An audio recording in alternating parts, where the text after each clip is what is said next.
சூட்டுகிறார். வாழ்நாளெல்லாம் நன்மைகளால் திருப்தியாக்குகிறார். வாழ்நாளெல்லாம் நன்மைகளால் திருப்தியாக்குகிறார். கர்த்தர் செய்த நன்மைகளை ஒரு நாளும் மறவாதே. கர்த்தர் செய்த நன்மைகளை ஒரு நாளும் மறவாதே.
கர்த்தருக்கு ஸ்தோத்திரம். நாம் ஒரு வசனத்தை வாசிப்போம். யோவான் எழுதின நிருபம் 1 யோவான் 3வது அதிகாரம் முதல் வசனம். 1 யோவான் 3வது அதிகாரம் முதல் வசனம்.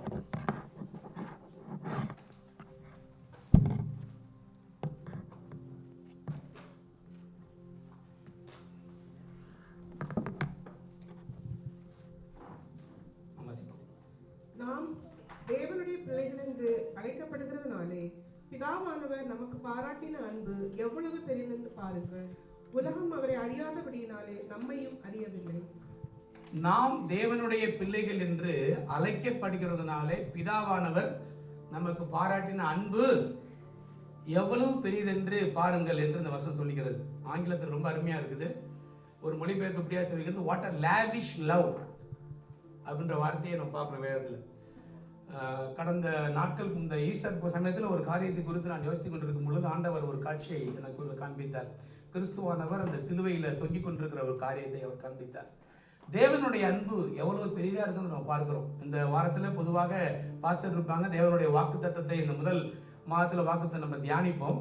ஆனாலும் கூட அந்த வாக்கு தத்தத்தை நான் யோசிக்கும் பொழுது, ஏன்னா அடுத்த வாரத்தில் பாஸ்டர் வந்து பேசுவார் நான் விசுவாசிக்கிறேன். இதற்கு முன்பாக இந்த வார்த்தை குறித்து பேசும்பொழுது தேவனுடைய அன்பு எவ்வளவு பெரியது என்பதை நீங்கள் கவனித்து பாருங்கள். Behold what the manner of love அப்படின்ற வார்த்தை ஆங்கிலத்தில் பயன்படுத்தப்பட்டு கிறிஸ்துவனுடைய அந்த பிதாவுடைய அன்பு எவ்வளவு பெரியது என்பதை நீங்கள் யோசித்து பாருங்கள் என்ற வார்த்தையை நம்ம பார்க்கிறோம். இந்த 5வது மாதத்தில் முதல் ஞாயிற்றுக்கிழமையில் ஆண்டுடைய வார்த்தையை தேவன் நம்மோடு கூட பேசும்படி நம்மோடு இடைப்படுவாராக. நம் கண்களை மூடி ஒரு நிமிஷம் கூட அவரை பார்ப்போம். பேசும் தெய்வம் நீர், பேசாத கல்லோ மரமோ நீரல்ல. பேசும் தெய்வம் நீர், என்னை படைத்தவர் நீர், என்னை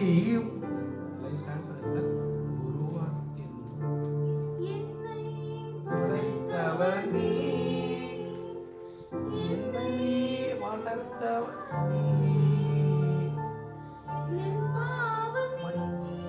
என்னை குணமாக்கி உம்மோடு இருப்பவர் நீர், என்னை குணமாக்கி என்னோடு இருப்பவர் நீர். இயேசுவே இயேசுவே இயேசுவே, பேசும் தெய்வம் நீர், பேசாத கல்லோ மரமோ நீர் அல்ல. பேசும் தெய்வம் நீர்.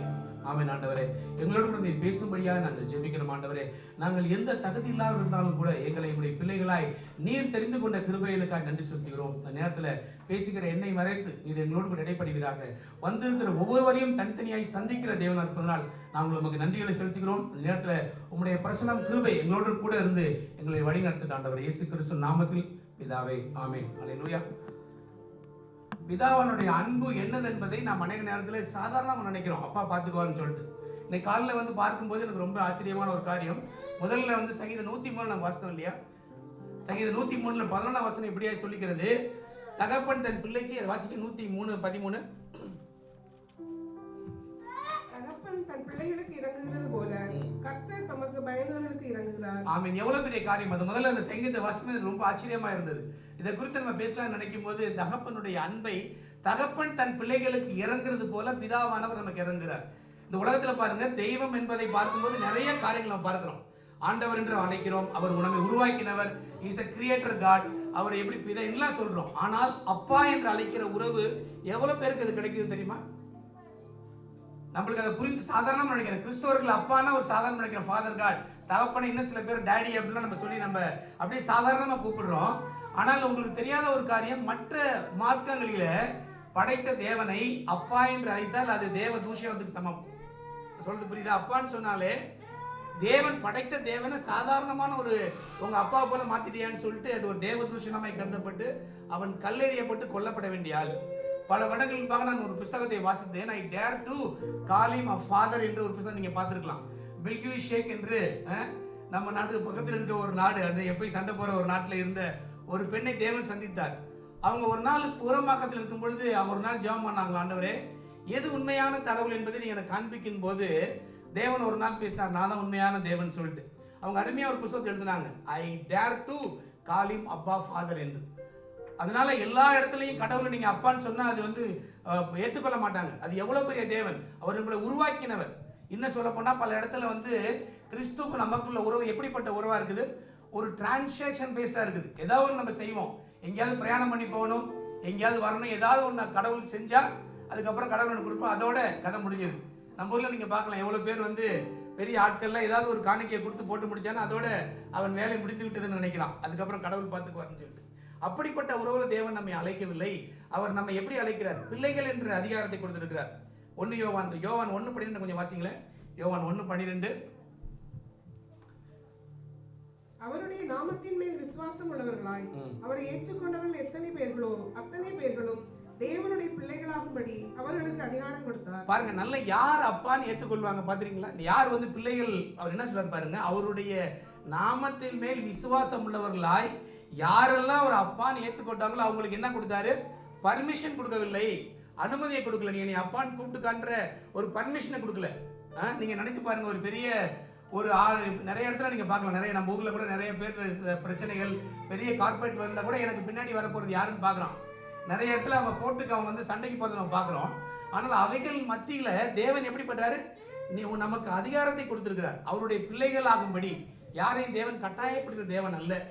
நம்மளுடைய பிள்ளைகள் ஆகினா உனக்கு விருப்பம் இருந்தா நீ என்னை அழைக்கலான்னு சொல்லிட்டு நம்ம அழைக்கிற ஒரு தேவனா இருக்கிறார். சரியா? தேவன் எல்லாவற்றையும் உருவாக்கின தேவன், நம்மை படைத்த தேவன்.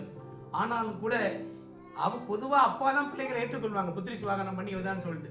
ஆனா தேவன் வித்தியாசமான ஒரு காரியத்தை என்ன சொல்றாரு, யாரெல்லாம் அவங்களை ஏற்றுக்கொள்றாரோ அவர்கள்லாம் நீங்க என்னுடைய பிள்ளைகள் என்ற அதிகாரத்தை கொடுத்தார். அதனாலதான் நம்முடைய ஜெபத்துல எப்படி நம்ம ஜெபிக்கிறோம், என் பிதாவுடைய நாமத்துல அப்பா எல்லாத்தையும் வேண்டிக் கொண்டு இயேசு கிறிஸ்து நாமத்துல அப்பா பிதாவே ஆரம்பிச்சு நம்ம ஜெபிக்கிறோம். பிதாவுடைய அன்பு அவ்வளவு பெரிதா இருக்குது. உலகம் அவரை அறியவில்லை என்ற வசந்த வாஸ்தவ முதல்ல பல நேரங்களில் நம்மளே ஆண்டவருடைய அன்பு அறியாம இருக்கிறோம். உலகத்தை விட்டுருங்க, கிறிஸ்துவனை கூட ஆண்டவருடைய அன்பு பரவாயில்லப்பா, நான் கோயிலுக்கு போனேன், சர்ச்சுக்கு போனேன், இப்போ ஒரு பையன் இருப்பான் அப்படின்னா எப்பயுமே கடைசியில் எப்படா பிரசங்கம் முடியும்னு சொல்லிட்டு அந்த அந்த ஒரு சபையில பாரம்பரிய சபையில அவர் முடிப்பார். எல்லாம் முடிஞ்சதுக்கு அப்புறம் சென்று வாருங்கள் திருப்பலி முடிந்தது அப்படின்னா அப்பதான் போய் வெளியில் நின்று ஒரு கும்பிட போட்டு இறைவா உமக்கு நன்றி, நல்ல வேலை அந்த பிரசங்கத்தை காப்பாத்திட்டீங்க அப்படின்னு சொல்லிட்டு எனக்கு திரும்பி போற ஆளா இருந்தான். அப்படிப்பட்ட ஆட்களாக தான் இருக்கிறாங்க. தேவன் எவ்வளவு பெரியவர், அவர் உங்களை என்னையும் பார்த்து பிள்ளைகள் என்று அழைக்கணும். ஒரு பிள்ளைகளை நம்ம எவ்வளவு கண்டித்து எவ்வளவு சமாதானப்பட்டு வளர்க்குறோம் இல்லையா, இவ்வளவு முக்கியமான ஒரு காரியம். நீங்கள் அதை பாருங்க, நல்ல ஒரு விஷயத்தை பார்க்கிறோம். 1:13 அதே அடுத்த வசனத்தை வாசிங்களேன், அப்பதான் உங்களுக்கு புரியும். யோவான் 1:13. அவர்கள் இரத்தத்தினாலாவது மாம்ச சித்தத்தினாலாவது புருஷனுடைய சித்தத்தினாலாமல் தேவனாலே பிறந்தவர்கள். நல்ல கவனிங்க, அவர்கள் எப்படிப்பட்டவர்கள், இந்த பிள்ளைகள் எப்படிப்பட்டவர்கள், இரத்தத்தினால பிறக்கல. புரியுது அந்த பாயிண்ட், நல்லா புரிந்துக்கணும். என்னுடைய அப்பா அல்லது என்னுடைய ஃபேமிலி கிறிஸ்டியன் ஃபேமிலி, அதனால நானும் கிறிஸ்துவன் அப்படின்னு சொல்ல முடியுமா யாராவது இருக்கிறீங்களா? என்னுடைய அப்பா நான் கிறிஸ்துவ குடும்பத்தில் பிறந்தேன் என்று, அதனால் நானும் கிறிஸ்துவன் இருக்கல, அதான் ரத்தத்தினால் பிறக்கல. நல்லா தெரிஞ்சுக்கொள்ளுங்க. இப்போ ஒரு டாக்டர், அம்மாவும் டாக்டர் அப்பாவும் டாக்டர், பிள்ளை உடனே நானும் டாக்டர் போய் பிராக்டிஸ் பண்ண என்ன ஆகும்? எங்க அப்பா டாக்டர் பா எங்க ஃபேமிலியில, உனக்கு அந்த தகுதி இருக்கிறதா, நீ படித்திருக்கிறாயா, அதுக்கான பட்டத்தை வாங்கியிருக்கிறாயா, அப்பதான் டாக்டர் அங்கீகரிக்க முடியும். நான் பிறந்ததுனால அதே போல கிறிஸ்தவன் நினைக்கிறோம். என்னுடைய ஃபேமிலி நாங்கள் பரம்பரை கிறிஸ்தவங்க, எவ்வளவு பெரிய ஆளுகள் நாங்க, எங்களுடைய சந்ததி பெரிய ஆளுங்க. நீங்களாம் இப்ப வந்து ஆட்கள் நினைக்கிறாங்க, அவங்க யாரால பிறக்கல, they are not born of blood. என்னுடைய குடும்பம், எங்க அப்பா பெரிய ஊழியக்காரர் இருக்கலாம், ஆனால் எனக்கும் தேவனுக்கு உள்ள உறவு சரியா இருக்குதா? அதனால சொன்னேன், ரிலேஷன்ஷிப் பேசு, டிரான்சாக்ஷனோட அடிப்படையில் அல்ல, நாமுக்கும் அவருக்கும் உள்ள தனிப்பட்ட உறவின் அடிப்படையில் தான் தேவன் ஒவ்வொரு காரியத்தையும் தீர்மானிக்கிறார். முதல்ல தேவன் நம்மை உருவாக்குகிற தேவனா இருக்கு, அதனாலதான் ஒவ்வொருத்தரையும் தனித்தனியா அழைக்கிறார். எல்லாரும் பாருங்க, நம்ம பிள்ளைகள் பிறந்தா ஒருத்தருக்கு உறவு இருக்குது. நம்முடைய பிள்ளைகள் மகன்றாங்க, அவங்களுக்கு பிள்ளைகள் பிறந்தா அவங்க நம்மளை கூப்பிடுறது நம்முடைய பேரன் ஆயிடுவோம். ஆனா தேவன் இந்த உலகத்துல எல்லாருக்குமே தகப்பன் என்று சொல்லுகிறார். அவர் பரம தகப்பனா இருக்கிறார். இந்த உலகத்தினுடைய தகப்பன்மார்களை விட அவர் பெரியவராக இருக்கிறார். பாருங்க, ஆண்டவர் நம்மை உருவாக்கினார். ஆதியாகமம் 1:26 கொஞ்சம் வாசிப்போம்.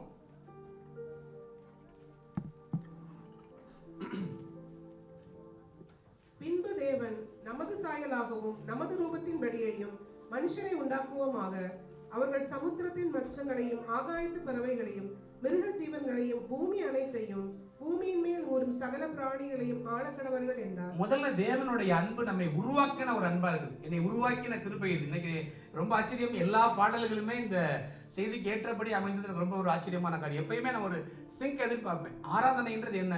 It's a preparation for receiving the word of God. முக்கியமான ஒரு விஷயமா இருக்குது. பாடல்கள் ஏதோ சாதாரணமான ஒரு காரியம் இல்லை.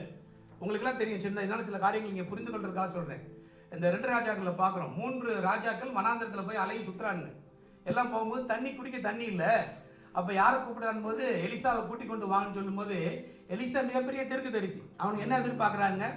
ஒரு அற்புதம் எங்களுக்கு தேவை என்று சொல்லும்போது எலிசா தீர்க்கதரிசியா இருந்தாலும் கூட முதல்ல அவன் சொன்ன காரியம் என்ன தெரியுமா?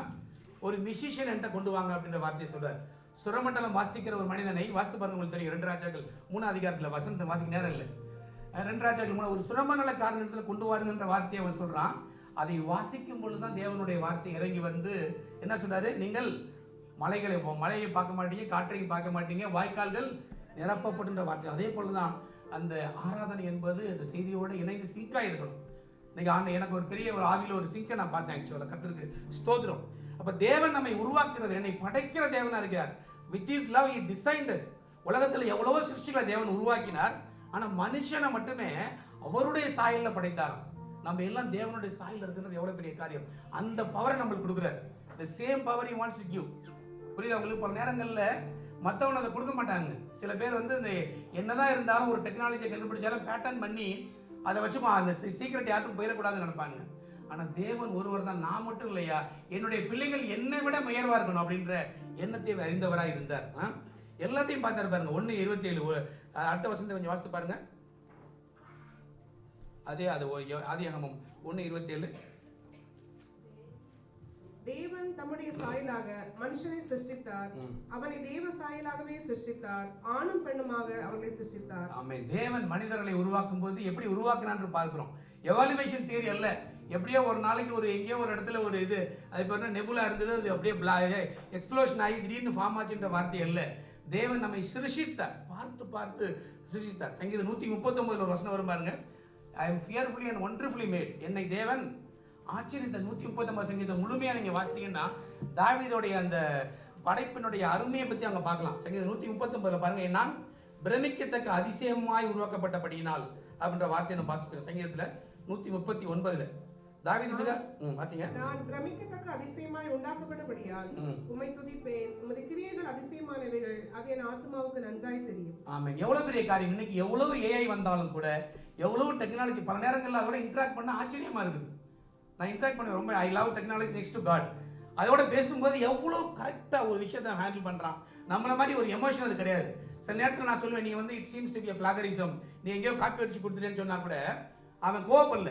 It's a very fair question அப்படின்றான். அந்த ரீசனிங் எவ்வளவு தூரம் ஒரு ஏஐ ட்ரீட் பண்ணி வச்சிருக்கான் பாருங்க. இன்னும் ஒரு நாளில் ஏஐ எல்லாத்தையும் எல்லா இடத்துலையும் டாமினேட் பண்ண போகுதுன்றாங்க. ஆனாலும் எவ்வளவு ரோபாட்கள் வந்தாலும், எவ்வளவு டெக்னாலஜி வந்தாலும் மனுஷனை எந்த மனுஷனாலும் கிரியேட்டே பண்ண முடியாது. ஏன்னா we have been fearfully and wonderfully made. பிரமிக்கத்தக்க அதிசயமாய் தேவன் நம்மை உருவாக்கி இருக்கிறார். இதனால வரை எந்த டாக்டர் எந்த மெடிசனும் ஒரு பாடியை கம்ப்ளீட்டா 100% அனலைஸ் பண்ணி மெடிசனே கொடுக்கறது இல்லை. உங்களுக்கு தெரியும், நிறைய பேர் மேக்ஸிமம் ஒரு 10-15% தான் உங்களுக்கு தெரியும். அது கூட ஒரு க்ளோஸ் அப்ராக்சிமேஷன். தயவுசெய்து மன்னிச்சுக்கோங்க இப்படி சொல்றதுனால. உண்மையா கேட்டால் அதுதான், யாருக்குமே ஃபுல் நாலேஜ் கிடையாது. ஏன் இன்னும் ரிசர்ச் அண்ட் டெவலப்மெண்ட் போயிட்டு இருக்குது. தேவனுடைய படைப்பு அவ்வளவு பெரியதா இருக்குது. அந்த அன்பினால் நம்ம சிருஷ்டித்து இருக்கிறார். அப்ப யாருமே நம்ம என்னை குறித்து, என்னுடைய பேக்ரவுண்டை குறித்து நான் இப்படிப்பட்ட ஆளு அப்படிப்பட்ட நாள் நினைக்க வேண்டிய அவசியமே இல்லை. எவ்வளவு பெரிய தேவன் அவர் இருக்கிறார். ஆணையும் பெண்ணையும் அவர் சிருஷ்டித்தார். சரி, ஒரு கேள்வி கேட்போம். ஒரே தேவன் எப்ப சிருஷ்டித்தார் ஆதாம் ஏவாளையும்? முதல்ல ஏவாளை எப்ப சிருஷ்டித்தார்? இனி ஐடியா, இனி கொஸ்டின். ஏவாளை எப்பொழுது ஆதாமை சிருஷ்டித்த உடனே சிருஷ்டித்தாரா? இல்ல, எவ்வளவு நாள் சிருஷ்டித்தாரு? இந்த மாதிரிலாம் கேள்வி கேட்குறீங்களா? இப்போ யோசித்து பார்த்தா தான் நம்மளுக்கு தெரியும். பல நேரங்களில் வேதத்தை வாசிக்கணுன்றது நம்மளுக்கு ஒரு மாதிரியா இருக்குது. ஆனால் நீங்கள் வாசிங்க, ஆதியாகமத்தை வாசித்தாலே அது வாசித்து முடிக்கிறதுக்கு கிட்டத்தட்ட 100 வருஷத்துக்கு மேல ஆகும். ஆதாமையும் ஏவாளையும் நம்ம புரிந்து கொள்றோமோ இல்லையோ ஒரே நாளாக தான் சிருஷ்டித்தார். 6ஆம் நாள் தான் அவங்களை சிருஷ்டித்தார். அப்போ எப்பயா சிருஷ்டித்தாரு? காலையிலே அவனை சிருஷ்டித்தாரா? காலையிலே சிருஷ்டித்தார். முடிஞ்சு போச்சு. ஆதாமை சிருஷ்டித்தார். முடிச்சதுக்கு அப்புறம் அவன் உடனே அடுத்த வேலை என்ன தெரியுமா அவன் செய்ய வேண்டிய வேலை? எல்லா விலங்குகளையும் கொண்டு வந்து எல்லாத்தையும் பயிரிட்டு. அதை விட முக்கியமான ஒரு காரியம் என்ன தெரியுமா, நம்மளாம் நம்ம பிள்ளைங்களுக்கு வந்து பிள்ளைங்கள் பிறந்ததுக்கு அப்புறம் தான் என்ன செய்யணும்னு பார்ப்போம். சில பேர் நிறைய ட்ரெஸ் வாங்கி வைப்பாங்க, அதெல்லாம் வேற விஷயம். ஆனா தேவன் 2 பேருக்காக 4 ஆறுகளை உருவாக்கினார், பெரிய நிறைய விஷயங்களை உருவாக்கினார், தோட்டத்தை உருவாக்கி வைத்தார், எல்லாற்றையும் உருவாக்கி வைத்து அதற்கு பின்புதான் மனிதனை படைத்தவரா இருந்தார். அதனாலதான் நம்ம சொல்றோம், என் தேவையை என் பிதா அறிந்திருக்கிறார். நம்மளுக்கு முன்னாடி நம்மளுக்கு என்ன தேவை என்று அவருக்கு தெரியும். எல்லாத்தையும் படைச்சிட்டு ஐயோ உனக்கு சாப்பாடு இல்லை, நீ என்னதை சாப்பிடுவ, எந்த பழத்தை சாப்பிடுவேன்னு சொல்லி தேவன் செய்யல, எல்லாவற்றையும் உருவாக்கி வைத்தார். ஈஸ் அவர் ப்ரொவைடர்னு சொல்றோம். அதுக்கப்புறம் தான் ஆதாம் ஏவாளை படைத்தார். நம்ம அப்படி இல்லை, ஏதாவது உருவாக்கிட்டு இன்னைக்கு என்ன சாப்பிடலாம் அப்படின்னு நினைப்போம், என்ன வாங்கலாம் நினைப்போம், என்ன செய்யறது, பிள்ளைகளோட எதிர்காலத்தை குறித்து நம்ம தான் பிளான் போடுறோம். ஆனா தேவன் எல்லாவற்றையும் அறிந்தவராக இருக்கிறார். He knows the end from the beginning. நம்ம ஆரம்பத்தை பார்க்கிறோம், தேவன் முடிவே அறிந்த தேவனா இருக்கிறார். ஏசாயால அப்படிதான் வசனம் சொல்லுது. அப்படிதான் அவர் உருவாக்குறார். காலையில ஆதாமை அவர் உருவாக்கி வளைத்தார். 6வது நாளில அவனுடைய வேலை என்ன தெரியுமா, என்ன உருவாக்கினதோ அதை ரூல் பண்ண வேண்டியதான் அவனுடைய வேலையா இருந்தது. ஆளுகை செய்ய வேண்டியதுதான் ஆதாமுடைய டாஸ்கா இருந்தது. மத்தியானத்துக்கு அப்புறம் நீ ரொம்ப சாப்பிட்டப்ப கொஞ்சம் ரெஸ்ட் எடுத்து தூங்க வைத்தார். நானே அப்படி சொல்றேன், பைபிள் அப்படி எழுதல. அப்படிலாம் இருந்தா சொன்ன மாதிரி எவ்வளவு பெரிய பைபிளா இருக்கும், பைபிளை வந்து ஒரு ட்ரக்ல தான் கொண்டு வரணும், அவ்வளவு பெருசு இருக்கும், தூக்க முடியாது. சாயந்தரத்தில் ஆதாமுக்கு ஒரு நல்ல தூக்கம் வந்தது, மத்தியானத்தில் நம்ம தூங்குற மாதிரி. தூங்கினதுக்கு அப்புறம் ஒரு விழா எறும்பை உருவி அன்றைய தினமே ஏவாளை அவர் சிருஷ்டித்தார். பல நேரங்கள் நம்ம நினைக்கிறோம் இன்றைக்கும் ஏவாளை ஒரு நாள் கழிச்சு கொஞ்ச நாள் கழிச்சு சிருஷ்டித்தார் அல்ல, ஒரே நாளில் அவர் 2 பேரும் சிருஷ்டிக்கப்பட்டாங்க. அந்த இரவு வேலையிலே, அந்த மத்தியான வேலையில அவன் எலும்பை உருவி. அது இன்னொரு பெரிய விசேஷம்னா, ஏவாள் was both created and formed. ஆதாமை தேவன் உருவாக்கி கிரியேட் பண்ணாரு, ஆனால் ஏவாளை வந்து கிரியேட்டட் அண்ட் ஃபார்ம்டு ரெண்டையும் பண்ணார். ஏன்னா கொஞ்சம் உலகத்தில் உள்ள எலும்பை எடுத்து அவளை உருவாக்கவும் செய்ய வேண்டியதாக இருந்தது, அமைக்க வேண்டியதாக இருந்தது.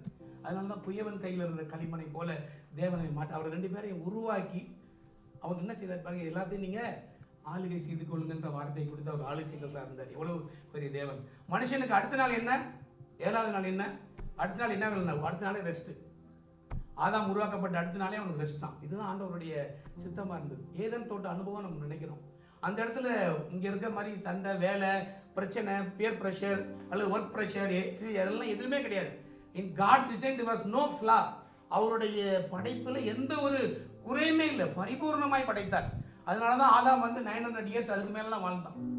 எவ்வளவு பெரிய தேவன், எந்த ஒரு குறையும் இல்லாமல் அவர்கள் வாழ்ந்தார்கள். அவருடைய வேலையே என்ன தெரியுமா, தேவனுடைய உறவாடுகிறது அவருடைய வேலை. ஏதோ ஒரு இடத்துக்காக வைக்கல, அவங்களோடு பழகிறதுக்காக, அவங்களோட எப்பயும் உறவுல இருக்குதான் தேவன் எதிர்பார்த்தார். பல நேரங்கள் இப்படியெல்லாம் போகும்போது மனுஷனுக்கு என்ன வருது, ஒரு டெம்டேஷன் வருது. அங்க இருந்த எல்லாவற்றையும் விட எல்லாமே நல்லா இருந்தா கூட இந்த பாவம், இந்த கீழ்ப்படியாமை என்ற பாவம் உலகத்துல வரும்போது எவ்வளவு தூரம் அந்த தேவனை வேதனைப்படுத்துறது நம்ம பார்க்கிறோம் இல்லையா. முதல்ல ஆண்டவர் சொன்ன அந்த காரியம் என்ன, நீ அந்த இவனை பார்த்து கேட்கிறார், ஆதாமை பார்த்து. ஏவாள் என்ன பண்றா, நம்மளுக்குலாம் தெரியும், அந்த சாத்தானால் வஞ்சிக்கப்பட்டு அவள் அங்கிருந்து எல்லா கனிகளையும், தேவன் சொன்ன எல்லா வார்த்தைகளையும் கேட்டா.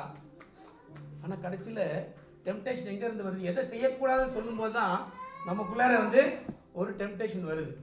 நீதிமொழிகள் ஒரு வசனம் இருக்கும், நேரடியா நல்லா இருந்தா நல்ல டேஸ்டா இருக்காதான், the sweet waters and the stolen waters are sweet. திருட்டு தண்ணீரை தித்திக்கும் அப்படின்னு ஒரு வார்த்தையை நம்ம பார்க்கலாம் இல்லையா. இன்னைக்கு உலகம் என்ன சொல்லுது, பாவத்தில் எதெல்லாம் ரகசியமா திருட்டுத்தனமா அந்த சென்சேஷனலிசம், பிளஷர், நல்லா இருக்கிறத பறிச்சு எவ்வளவோ கனிகள் அங்கே இருந்தது. நீங்க அங்க வாஸ்து பார்த்தீங்கன்னா அங்க இருந்த கனிகள் எல்லாம் ஒரே மாதிரி தான் இருந்தது. இதுக்கு ஒன்றும் விசேஷம் எதுவுமே கிடையாது, எல்லா கனிகளும் ஒரே மாதிரி தான் இருந்தது இல்லையா. ஏதாவது அதில் தனிப்பட்ட விசேஷம் ஏதாவது இருந்ததா, இல்லவே இல்லை. 2வது அதிகாரத்தில் இந்த வசனத்தை வாசிக்கலாம். 9வது வசனத்தை வாசிங்களேன். தேவனாகிய கர்த்தர் பார்வைக்கு அழகும் புசிப்புக்கு நலவுமான சகலவித விருட்சங்களையும் தோட்டத்தின் நடுவிலே ஜீவ விருட்சத்தையும் நன்மை தீமை அறியத்தக்க விருட்சத்தையும் பூமியிலிருந்து முளைக்க பண்ணினார். அந்த மரத்துக்கும் மற்ற மரத்துக்கும் வித்தியாசம் எதுவுமே இல்லை. நல்லா கவனிக்கிறது ஒரு பெரிய ஸ்பெஷல். அதை தேவன் எனக்கு குறைத்து வைத்து விட்டார் என்ற அல்ல, தேவன் ஒரு கட்டளையை வைக்கிறார். நம்ம எப்பயும் நம்மளை ரோபாக்களை போல உருவாக்கல, நம்மளுக்கு தெரியணும். சில பேர் சொல்லுவாங்க ஏன் அங்க அதை வைக்கவே இல்லை அப்படிலாம் பேசுவாங்க. தேவன் அப்படி இல்லை, நம்மளை நம்முடைய சித்தத்துக்கு ஒப்பு கொடுக்குறார். நான் எல்லாற்றையும் படைத்து உன் கையில கொடுக்குறேன், யூ சூஸ் அப்படின்ற வார்த்தை கொடுக்குறார். எவ்வளவு பெரிய காரியம். ஒரு வார்த்தை சொல்லுவாங்கன்னு கேட்டீங்களா, beggars are not the choosers, beggars have no choice அப்படின்வாங்க. பிச்சைக்காரனுக்கு எந்த ஒரு, அவன் என்ன கிடைக்கிறதோ வாங்கிட்டு தான் போன, அவ்வளவுதான். அவன் போய் கேட்க முடியுமா, எனக்கு பிஸா கொடுங்க அல்ல எனக்கு பிரியாணி கொடுங்க, கேட்க முடியும். நீயே பிச்சைக்காரன் என்ன இருக்கிற வாங்கிட்டு போன்னு சொல்லுவாங்க. அந்த கண்டிஷனை தேவன் நம்ம வைக்கல. நம்ம புரிந்து கொள்ளணும், நம்மை தெரிஞ்செடுக்க முடியும். எனக்கு என்ன தேவையோ, எனக்கு என்ன வேண்டுமோ அதை தெரிஞ்செடுக்கிற அதிகாரத்தை நம்ம கொடுத்திருக்கிறார். அதனாலதான் அவருடைய சாயல்ல உருவாக்கினார். அவர் எல்லாவற்றையும் அவருடைய வார்த்தைகளை படைத்தார். ஆனாலும் கூட இவர்கள் செய்த காரியம் தேவனை அதை பறித்து அவர்கள் சாப்பிட்டதுக்கு அப்புறம் என்ன ஆச்சு பாருங்க. அவன் தூரமா போனான். எல்லாம் செஞ்சதுக்கு அப்புறம் ஆண்டவர் தேடி வருகிறார். 9வது வசனத்தை வாசிங்களா, 3:9. அப்பொழுது தேவனாகிய கர்த்தர் ஆதாமை கூப்பிட்டு, நீ எங்கே இருக்கிறாய் என்றார். வாசிங்க, தொடர்ந்து வாசிங்க. அதற்கு அவன், நான் தேவனுடைய சத்தத்தை தோட்டத்திலே கேட்டு நான் நிர்வாணியாய் இருப்பதனால் பயந்து ஒளிந்து கொண்டேன் என்றான். அப்பொழுது அவர், நீ நிர்வாணி என்று உனக்கு அறிவித்தவன் யார்? புசிக்க வேண்டாம் என்று நான் உனக்கு சொன்ன அந்த கனியை நீ புசித்தாயோ, விருட்சத்தின் கனியை புசித்தாயோ என்றார். அதற்கு ஆதாம், என்னுடனே இருக்கும்படி தேவரீர் தந்த ஸ்திரீயானவள் அவ்விருட்சத்தின் கனியை எனக்கு கொடுத்தாள், நான் புசித்தேன் என்றார். நல்லா கவனிங்க, இந்த காரியத்தை தான் நம்மளுக்கு ஏற்கனவே வாசித்திருக்கோம். அந்த ஆதாமுடைய பெரிய பிரச்சனை என்ன அப்படின்னா, இவ்வளவு தூரம் தேவனுடைய அன்பை அவன் துச்சமா நினைக்கிறது தான். புரியுதா? ஆண்டவர் எல்லாவற்றையும் படைத்து எல்லா அதிகாரத்தையும் கொடுத்தார், ஒன்னே ஒன்று செய்யாத அப்படின்னாரு, அதை மட்டும் செய்யணுன்ற எண்ணம் அவனுக்குள்ள வருகிறது. அதுதான் அந்த டெம்டேஷன் சின். அதுதான் இயேசு கிறிஸ்து கல்வாரி சிலுவையில் இருக்கும்போது அவர் ஜெயித்தார். நம்மை போல சோதிக்கப்பட்டும் பாவம் இல்லாத அவர். he was tempted yet without sin. ஆனா இவன் அப்படி இல்லை, ஒரே நிமிஷத்துல கீழே விழுந்துட்டான். இவ்வளவு தூரம் ஆண்டவர் என் கூட பேசியிருக்காரு, எல்லாத்தையும் உருவாக்கி வைத்திருக்கிறாரு, இவ்வளவு அதிகாரத்தை கொடுத்திருக்காரு நமக்குள்ள இருக்குது. இன்னைக்கு கூட உலகத்துல பெரிய பெரிய ஆட்கள் விழுந்து போறதுக்கான காரணம் அதுதான். தேவனுடைய அன்பை நம்ம சாதாரணமா நினைக்கும் பொழுதுதான் we take it things granted இல்லையா? ஏன்னா அவர் நம்ம கூட இல்லை, அவர் நம்ம பார்க்கறது இல்லை. நம்ம நினைக்கலாம், ஆதாம் தேவன் ஒரே தடவை சொல்றாரு, அவர் நம்மள்ட்ட ஒரு ரெஸ்பெக்ட் எதிர்பார்க்கிறார். அவர் உடனே கையை பிடிச்சு சொல்ல, அந்த பிள்ளைகளை கை பிடிச்சு போகக்கூடாது, நீ உட்காரு, அதை செய்யாதுன்னு பிடிச்சிட்டு இருக்க மாதிரி இல்லை. ஏவாலே நீ எப்படி பழத்தை பத்தி சாப்பிடலாம், தப்பு அப்படின்லாம் சொல்லாமல ஆண்டவர். அப்படி நம்ம நடத்தல. he has given a complete liberty to us. நீ எப்படி வேணாலும் இருக்கலாம், நான் உனக்கு எல்லாவற்றையும் கொடு. இது மாதிரி யாராவது கொடுப்பாங்களா? எந்த ஒரு ஆஃபீஸ்லயாவது எந்த ஒரு அலுவலகத்தில் என்ன வேணாலும் செஞ்சுக்க, எப்போ வேணாலும் வா வயசுக்கு செய்ய விடுவாங்களா?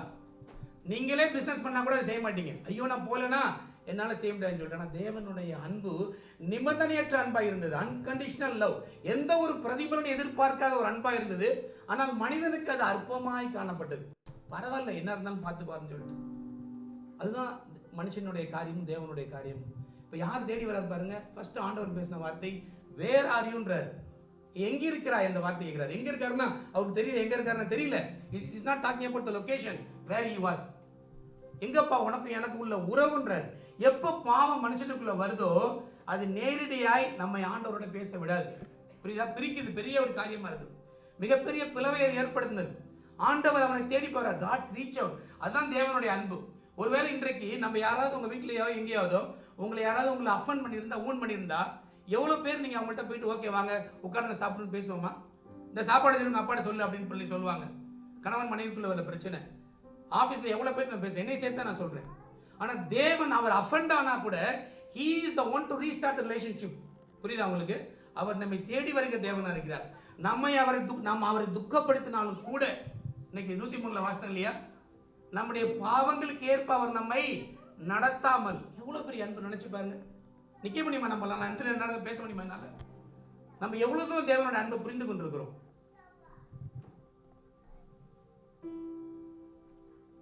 எவ்வளவு இட்ஸ் a lavish love. அப்படியே அள்ளி வீசுறாரு, அப்படியே தாறுமாறா செலவு பண்றாருன்றாரு. ஒரு மொழிபெயர்ப்பு தான் சொல்லுது, behold the manner of love. எவ்வளவு பெரிய அன்பு. எங்கப்பா இருக்கிற? இவ்வளவு தூரம் உனக்கு கொடுத்து கூட இதுல உனக்கு என் மேல நம்பிக்கை இல்லையான்ற ஒரு வார்த்தையை கேட்டா எப்படி இருக்கும் தேவனுடைய மனசை நினைச்சு பாருங்க. எப்பயாவது ஆண்டவருடைய மனதை குறித்து நினைச்சு பார்த்துருக்கீங்களா? அவன் பார்க்கறது இல்லை, அதனால ஓடி போயிட்டான். என்ன பிளேம் வருது? நீ கொடுத்த ஒய்ஃப், அவ என்னை சொன்னான், நீ ஏன் சாப்பிட்ட, அந்த சாத்தா என்னை சொல்ற, இப்படி எல்லாம் பக்பாசிங்காக தான் போகுது ஒன்னோட ஒன்று. ஆனால் எல்லாமே போனால் கூட ஒன்று கவனிங்க, தேவன் ஆதாம் ஏவாளை சபிக்கவே இல்லை. எவ்வளோ பெரிய காரியம். நம்ம கூட என்னோட பிள்ளைகள் யாராவது பாவம் செஞ்சாலும் போல கோவம் வருது, நான் அறியாமல். இப்படியே போச்சுன்னா நீங்கள் வாழ்க்கையில் முன்னேறுவியா நீன்னு கேட்குறோம். ஆனால் தேவன் ஒரு நாளும் சபிக்கல, பூமியை சபிக்கிறார். சரி, இந்த சாத்தானை சபிக்கிறார். அதுக்கப்புறம் அங்கேயே ஒரு திட்டத்தை உண்டாக்குறது நம்மளுக்கு தெரியும். கிறிஸ்துவோடைய மீட்பின் திட்டத்தெல்லாம் உண்டாக்கி வைத்திருக்கிற தேவனா இருக்கிறார். அதுதான் தேவனுடைய அன்பை வெளிப்படுத்துறதா இருக்கு. எவ்வளவு பெரிய காரியம். எல்லாவற்றையும் உருவாக்கினார். எல்லா அதிகாரம் இழந்து போனதுனால அவன் பாருங்க, அவனை பற்றி கடைசியில் அவன் என்ன செய்யறான், உடனே நிர்வாணமானதுனால இதான் மனுஷன் செய்கிற காரியம். இலையின் தலையெல்லாம் தச்சு தன்னுடைய நிர்வாணத்தை கவர் பண்ணிக்கிறான். பேட்ச் ஒர்க், முட்டு கொடுக்குறோம் பல நேரத்தில். ஏன் இதை செய்யலை? ஐயோ அது செய்ய முடியலங்க. பேட்ச் ஒர்க் பண்ணுறதுல நம்மளாம் ரொம்ப எக்ஸ்பர்ட் இல்லையா? எப்படியெல்லாம் கவர் பண்ணுறது, எங்கெல்லாம் முட்டு கொடுக்குறது, எப்படியெல்லாம் வெளியே தெரியாமல் மூடி பார்த்துக்கலாம், பார்க்குறவங்களுக்கு பசுத்தவானா காண்பிக்கிற மாதிரி. இதுதான் மதங்கள் செய்யுது. இந்த உலகத்தினுடைய மதங்கள் எல்லாம் பேட்ச் ஒர்க். ஒரு இடத்துல டேமேஜ் ஆச்சு அப்படின்னா அதை அப்படியே மூடிக்கிறது. God is not a repairer. தேவன் ஒரு ரிப்பேர் பண்ற தேவன் அல்ல. உங்க வீட்டில் ஏதோ ஒரு ப்ராப்ளம் ஆயிடுச்சுன்னா ஒரு டெக்னீஷியனை கூப்பிடு, இல்லை ஒரு மெக்கானிக்கை கூப்பிடு, வீட்டில் உள்ள பிரச்சனையை சரி பண்ணு அப்படின்னுவார். அவர் சொல்லுவார், நம்ம ஊர்லாம் பார்த்துருக்கீங்களா, நீங்கள் இதை புதுசாக ஒன்று ரொம்ப பணம் செலவாகுங்க, நான் ஒரு சின்ன டிவி மட்டும் மாற்றிடுறேன், இது ஒரு மாதத்துக்கு ஓடும், அல்லது ஒரு வருஷத்துக்கு ஓடும், அதை வச்சு ஓட்டுற வரைக்கும் ஓட்டுங்க, அதுக்கப்புறம் பின்னாடி காணாம முழுசாக ரெண்டு போனதுக்கப்புறம் இந்த கார்லாம் பார்த்து கார் ரிப்பேரில் பார்த்துருக்கீங்களா, பல பார்ட்ஸ் எல்லாம் உடனே மாற்ற மாட்டேன் பார்த்தீங்களா, இன்னும் கொஞ்சம் நாளைக்கு கூட ஒரு 2000 கிலோமீட்டர் 5000 கிலோமீட்டர் ஓட்டலாம், அது வரைக்கும் ஓட்டுற வரைக்கும் ஓட்டுங்க, அப்புறம் நம்ம முட்டு கொடுத்துக்கலான்னு. தேவன் அப்படி முட்டு கொடுக்குற தேவன் அல்ல, பேட்ச் ஒர்க் பண்ணுற தேவன் அல்ல. அந்த இடத்துல என்ன செய்தா தெரியுமா, இந்த இளந்தலையெல்லாம் உன் பேட்ச் ஒர்க் அதல்ல, உனக்காக நான் பலியை செலுத்தி ஒரு தோளாடைகளை அனுபவிக்கிறேன்னு சொல்லிட்டு ஒரு ஆடைகளை அவனுக்கு அனுபவிச்சு கொடுக்குறார் இல்லையா. அந்த இடத்துல இப்போ 24 வாசிக்கல, 21:3:21. தேவனாகிய கர்த்தர் ஆதாமுக்கும் அவன் மனைவிக்கும் தோல் உடைகளை உண்டாக்கி அவர்களுக்கு உடுத்தினார். அது வரைக்கும் லெதர் எங்க இருந்து வந்தது? முதல்ல மனுஷனை தேவன் படைக்கும் போது அவன் வெஜிடேரியனாக தான் இருந்தான், தெரியுமா உங்களுக்கு? he was a herbivore. அதுக்கப்புறம் தான் வந்து எல்லாத்தையும் சாப்பிட ஆரம்பிச்சிட்டான் ஒன்றா இருக்கும் பொழுது. முதல்ல அடிக்கப்பட்டது மனுஷன், இந்த பாவத்துக்காக மனுஷன் தான் அடிக்கணும். ஏதோ ஒரு விலங்கை அடித்து அதனுடைய ஆடையை எடுத்து கொடுக்குறாரு. அடுத்தது தேவன் செய்கிற காரியம் பாருங்க, அவனை பாவத்துக்கான தண்டனை கொடுத்து அவனை வெளியே அனுப்புறாரு இங்கிருந்து. அதுக்கப்புறம் பாருங்க, அங்கிருந்து போகும்பொழுது 22-24 வரைக்கும் வாசிங்களேன் கொஞ்சம். பின்பு தேவனாகிய கர்த்தர், இதோ மனுஷன் நன்மை தீமை அறியத்தக்கவனாய் நம்மில் ஒருவரை போல் ஆனான். இப்பொழுதும் அவன் தன் கையை நீட்டி ஜீவ விருட்சத்தின் கனியையும் பறித்து புசித்து என்றைக்கும் உயிரோடு இராதபடிக்கு செய்ய வேண்டும் என்று அவன் எடுக்கப்பட்ட மண்ணை பயன்படுத்த தேவனாகிய கர்த்தர் அவனை ஏதேன் தோட்டத்திலிருந்து அனுப்பிவிட்டார். அவர் மனுஷனை துரத்திவிட்டு ஜீவ விருட்சத்துக்கு போம் வழியை காவல் செய்ய ஏதேன் தோட்டத்துக்கு கிழக்கே கேருபீன்களையும் வீசிக்கொண்டிருக்கிற சுடரொளி பட்டயத்தையும் வைத்தார். எவ்வளவு பெரிய காரியம் பாருங்க. தேவன் ஒரு தோட்டத்தை உருவாக்கி அழகா வைத்திருக்கும் பொழுது இந்த ஹோல் கேம் பிளானையே பிசாசு இடித்து அவர்களை அவர் துரத்தி விட்டார். துரத்தி விட்டு என்ன பண்ணாரு, ஒரு சேஃப் கார்டை வைத்தார். இன்னைக்கு இருக்க டெக்னாலஜியை விட பெரிய டெக்னாலஜி அது, சர்வைலன்ஸ் டெக்னாலஜி இல்லையா. எவ்வளோ உலகத்தில் டாப் மிலிட்ரி அந்த ரிமோட் சென்சிங்கே ஃபெயில் ஆகி போயிடலாம். ஆனால் தேவன் ஒரு சுடரொளி பட்டயத்தை வைத்தாராம், சேருபெண்களை காவலை வைத்தார். இதற்காக மறுபடியும் அவன் அந்த ஏதேன் தோட்டத்துக்குள்ள வரக்கூடாது என்று.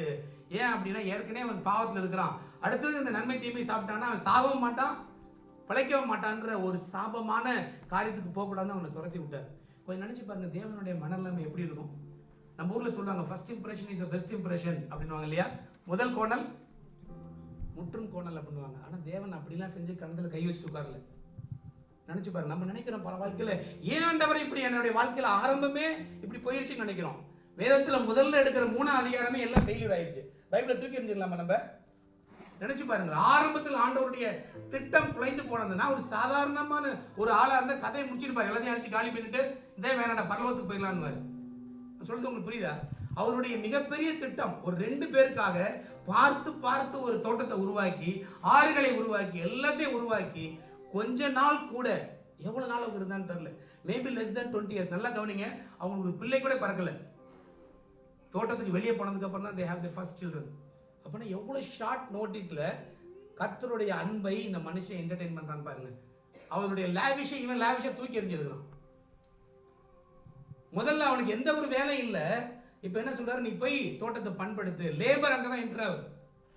லேபர்ன்ற வார்த்தை எங்க வரைக்கும் லேபரே கிடையாது. இவன் ஜஸ்ட் ஓவர்சீயர். தேவனோடு அவருடைய ரூல்ல we have been made to rule. ஆனா என்ன பண்றோம், நம்ம இன்னைக்கு அடிமைகளா மாட்டிட்டார் தேவன். ஏன் அது காரணம்? 23 பாருங்க, நீ எந்த இடத்துல வந்தியோ அதே பூமியை பண்படுத்தி நீ வந்து என்ன பண்ண, உனக்கு சாப்பாடை நீயே உண்டாக்கணும், நீயே வேலைக்கு போகணும், கஷ்டப்படணும், உன் மேலதிகாரி என்ன சொன்னாலும் நான் அடிப்படணும், குடும்பத்தை நடத்தணும்னு சொல்லிட்டு எல்லாத்தையும் யார் உருவாக்குனா? ஆதாம் என்ற ஒரு பயிலால நம்ம எல்லாம் அனுபவிக்கிறோம். எவனோ ஒரு பழம் சாப்பிட்டதுக்கு ஏன் என்ன பிரச்சனை அப்படின்னு நம்ம நினைக்கலாம் இல்லையா, பலன் நினைப்போம்.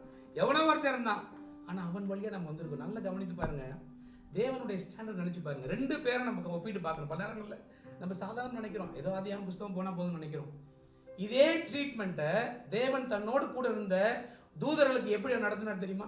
அவரோடு கூட இருந்த தூதர்கள் நம்ம வாசிக்கிற வெளிப்படுத்தல 24 மணி நேரமும் அவரை பரிசுத்தர் பரிசுத்தர் என்று ஓயாமல் அவரை ஆர்ப்பரிக்கிற தூதர்களை 1:6 யூதா 1:6 கொஞ்சம் வாசிங்களேன். ஜூட் 1:6 யூதா 1:6 கொஞ்சம் வாசிங்க.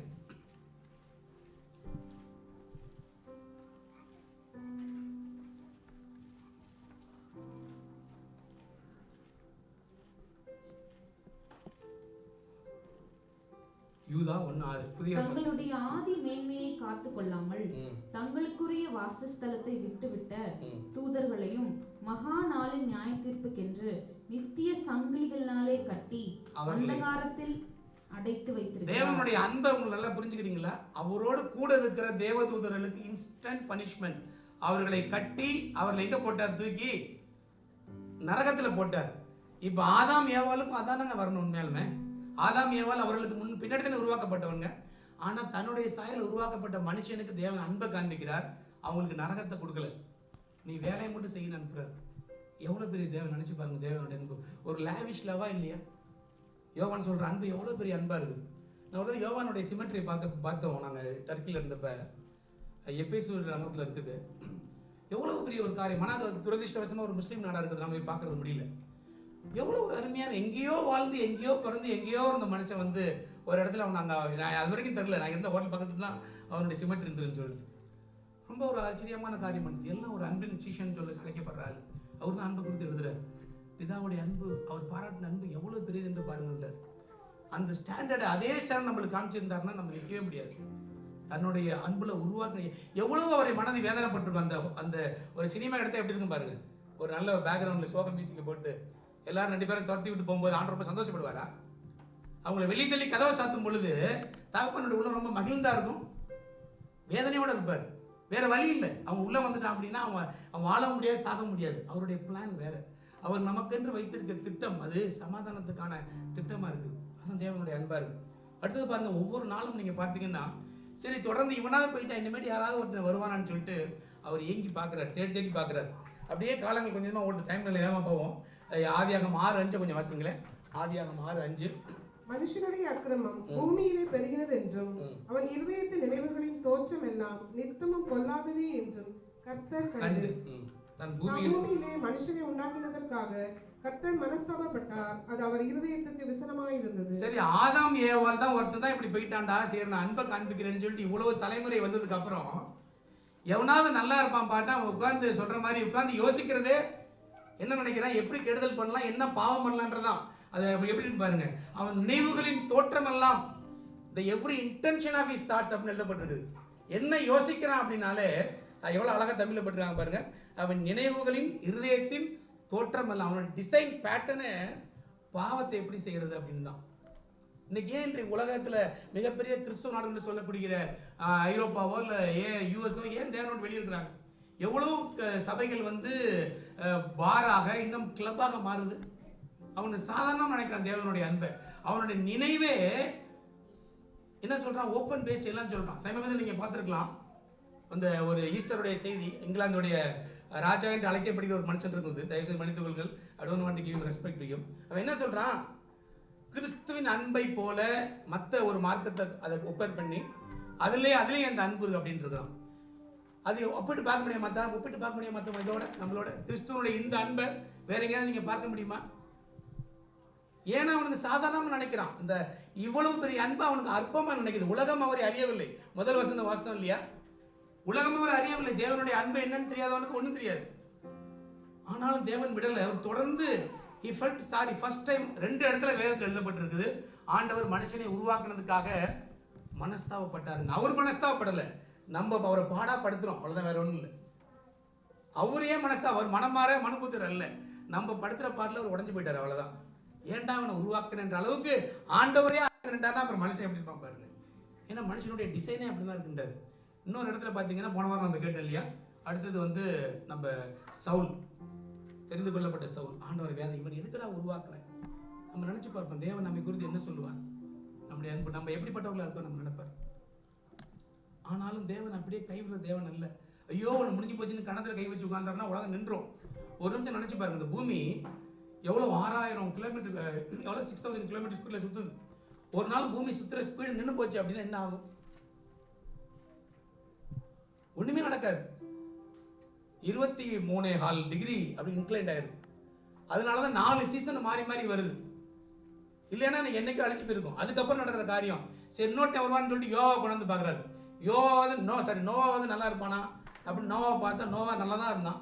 கொஞ்ச நாளுக்கு அப்புறம் எல்லாம் வெளியில் வந்ததுக்கப்புறம் நல்லா ஆனதுக்கப்புறம் அவர் என்ன பண்ணுறாரு, நிறைய திராட்சை ரசம் எல்லாம் பண்ணி தண்ணி ஃபுல்லாக அடிச்சு படுத்துட்டாரு. வாசித்து பாருங்க, 8ல் தெரியும், 8ஆம் அதிகாரத்தில் இல்லையா. நோவா எதிர்பார்த்தார், நல்ல இவனை கொண்டு உலகத்தை உருவாக்குவேன்னு அவர் நினைச்சு நோவாவது செய்வானான்னு பார்த்தார். எல்லாம் ரொம்ப எனக்கு கீழ்ப்படிந்தான், 8 பேரை கொண்டு தான் உலகத்தை உருவாக்குனார். இப்போ நம்ம இருக்கிற உலகம் எல்லாமே அந்த சேம் காமன் அந்த அவங்க வழியாக வந்தவங்க தான். மூணு பேர் அந்த உலகத்தில் உருவாக்குன எல்லாமே இப்போ நான் பார்க்குற எல்லா மனிதர்களுமே. ஆனால் அவனு கூட என்ன பண்ணிட்டான், ஒரு நாளைக்கு அப்புறம் ஆண்டரை விட்டு வெறிச்சு ஃபுல் போதையில் படுத்துட்டார், முடிஞ்சு போச்சு. இப்படியே போகும்போது தேவன் ஒவ்வொருத்தையும் தேடி தேடி பார்த்து தான் கடைசியாக பாருங்க அப்ரஹாமி அவர் அழைக்கிறார். நான் அப்ரஹாமி அழைத்து 12:1 அதிகம் 12:1 வாசிங்க.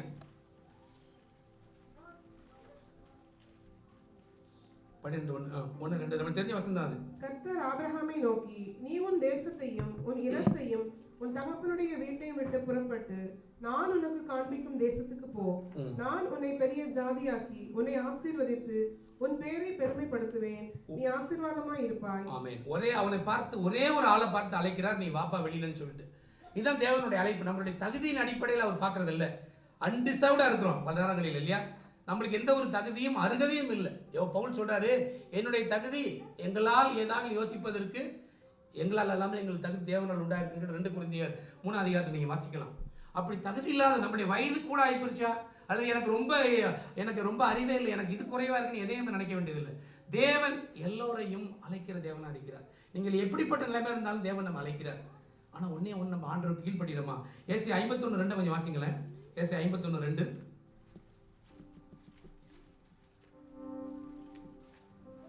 உங்கள் தகப்பனாகிய ஆபிரகாமையும் உங்களை பெற்ற சாராளையும் நோக்கி பாருங்கள். அவன் ஒருவனாய் இருக்கையில் நான் அவனை அழைத்து அவனை ஆசீர்வதித்து அவனை பெருக பண்ணினேன். பாருங்க, நல்ல கவனிங்க. உங்கள் தகப்பன் எவ்வளவு வருஷம் கழிச்சு, பல வருடங்கள் கழிச்சு இஸ்ரேல் என்ற ஒரு தேசம் வந்ததுக்கு அப்புறம் ஆண்டவர் சொல்றாரு, உங்கள் தகப்பனாகிய ஆபிரகாமையும் உங்கள் பெற்ற சாராளையும் பாருங்கள், அவன் ஒருவனாய் இருக்கையில் அவனை அழைத்து அவனை ஆசீர்வதித்து பெருக பண்ணினேன்ற வார்த்தையை சொல்றாரு. இன்னைக்கு நீங்க நினைக்கலாம், நான் தனி ஆளா இருக்கனே, I am a single individual, நான் மட்டும் என்ன செய்ய முடியும் நினைக்கலாம். தேவனை பொறுத்த வரைக்கும் if you are with God you are majority. நீங்க தனியா இருக்க நம்ம நினைக்கலாம், நான் என்ன செய்ய முடியும். ஒவ்வொரு தனி மனிதனையும் தேவன் தேடுகிறார். இன்றைக்கு நம்ம ஆண்டவருக்கு ஒப்பு கொடுத்தோம்னா தேவன் நம்மை பயன்படுத்த சுத்தமுள்ள இருக்கிறார். உலகத்தில் உள்ள பெஸ்டான ஆட்கள் ஆண்டவர் தேடல. எதெல்லாம் தோத்து போய் எதெல்லாம் ஃபெயில் ஆகி எங்கெல்லாம் லாய்க்கே இல்லாம குப்பை என்று தூக்கி எறியப்பட்ட ஜனங்கள் ஆண்டவர் சொன்னார் வாப்பா அப்படின்றாரு. பல இடத்துல நான் சொல்லுவேன், 90 மார்க்ஸ் வாங்குற ஒரு பையனை போய் 100 மார்க் வைக்கிறது ரொம்ப சிம்பிளான காரியம். ஆனால் டிவி என்ன சொல்கிறான், எங்கள் ஸ்கூலில் சேரணும்னா நல்ல டாப்பராக நான் ஸ்கூலில் கொண்டா சேர்க்கணும்னு. எதுக்கு அவங்க ஸ்கூலில் சேர்க்கணும், என் மார்க் ரொம்ப ஒரு மீடியா கோராக இருக்கிற ஆள் தான் என் பிள்ளைங்க அப்படின்னு சொல்லி ஸ்கூலில் சேர்த்து பாருங்க, சாரி உங்களுக்கு இடம் இல்லைன்னு. ஆனால் தேவன் நீங்கள் மீடியா கோராக இருந்தாலும் சரி, ஒன்றுமே இல்லாமல் இருந்தாலும் கூட உங்களை எடுத்து பயன்படுத்த வல்லமையுள்ள தேவனாக இருக்கிறார். ஒன்றே ஒன்று நம்மளுக்கு அது சித்தம் இருக்குதா. பயம் பல நேரத்தில் வருது, நம்மளை சுற்றி நிற்கிறது யாருன்ற பயம் நமக்குள்ள வருகிறது. அப்ரஹாம் என்ற ஒரு மனிதன் கீழ்ப்படிந்தான். எனக்கு ரொம்ப ஒரு சந்தோஷம் அபுதாபியில் இருக்குது. நீங்கள் பார்த்துருக்கீங்களா, இந்த ஆடி ஆயில் பார்த்துருக்கீங்களா, இந்த பிரிட்ஜ் ஏறி கலிஃபா ரோட்டில் ஏறின அப்புறம் அப்ராமிக் ஹவுஸ்னு ஒன்று உருவாக்கி இருக்கிறாங்க அபுதாபியில். இந்த உலகத்தில் வேறு எங்கேயுமே இல்லாத ஒரு காரியம். கொரோனா டைமில் அது உருவாக்கப்பட்டது 2020. இந்த உலகத்தில் எங்கேயுமே நீங்கள் பார்க்க முடியாது ஒரு யூத ஆலயத்தையும் ஒரு கிறிஸ்துவ ஆலயத்தையும் ஒரு மசூதியையும் ஒரே இடத்துல வைத்து இவர்கள்லாம் அப்ரஹாமுடைய வழி வந்தவர்கள் அப்ரஹாமிக் ஹவுஸ் அப்படின்றத ஃபர்ஸ்ட் அபுதாபியில் உருவாக்கி இருக்கிறது. நீங்கள் பார்க்கலாம் போயிட்டு. இந்த வியாசகலன் போகிற வழியில் ஃபர்ஸ்ட்டில் இருக்கும். எவ்வளோ பெரிய காரணம், ஒரு பெரிய ஒரு கல்ச்சுரல் டிஸ்ட்ரிக்ட் ஏரியா, நம்ம ஒரு எக்ஸிபிஷன் ஏரியா வரப்போகுது.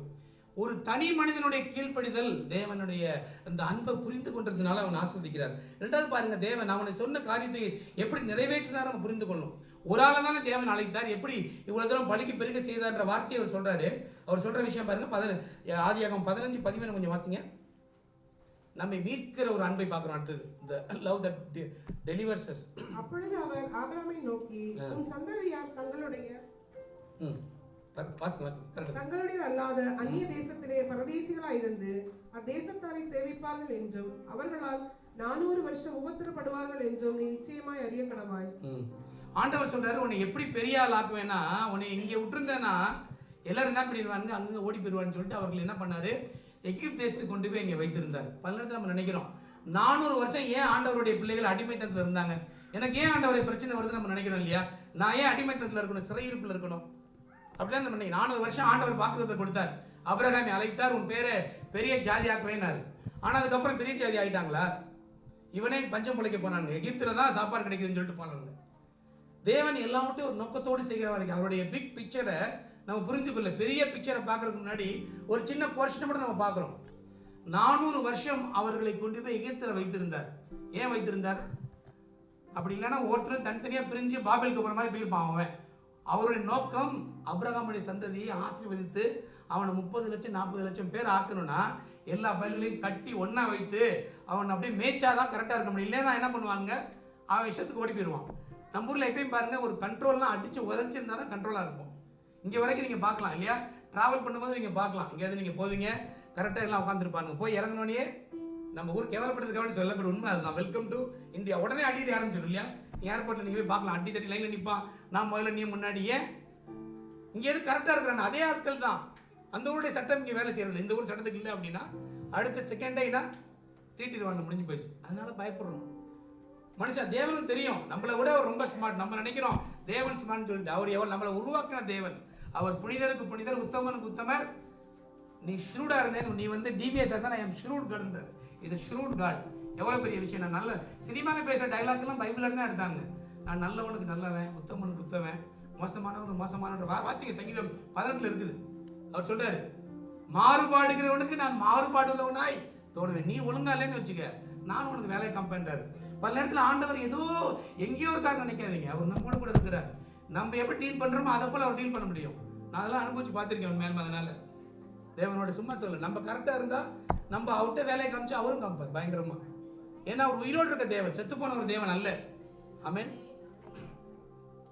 அதனால் 400 வருஷம் அவர்களை அடக்கி வைத்து அவர்களை பலுகி பெருக செய்து ஒரு நாள் சொல்றார் அவர்களை பிள்ளைகளை பார்த்து. ஆதி யாத்திராகம் 4:22 வாசிங்களேன். யாத்திராகம் 4:22.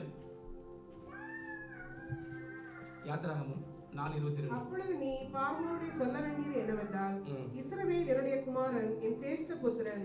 எவ்வளவு பெரிய விஷயம். 400 வருஷம் போயிடுச்சியா, அடிமைத்தனத்தில் இருக்கிறாங்க, வேற ஒரு நாட்டில் இருக்கிறாங்க. ஆனா தேவன் என்ன சொல்றாரு, இவன் என்னுடைய தலை பிள்ளை.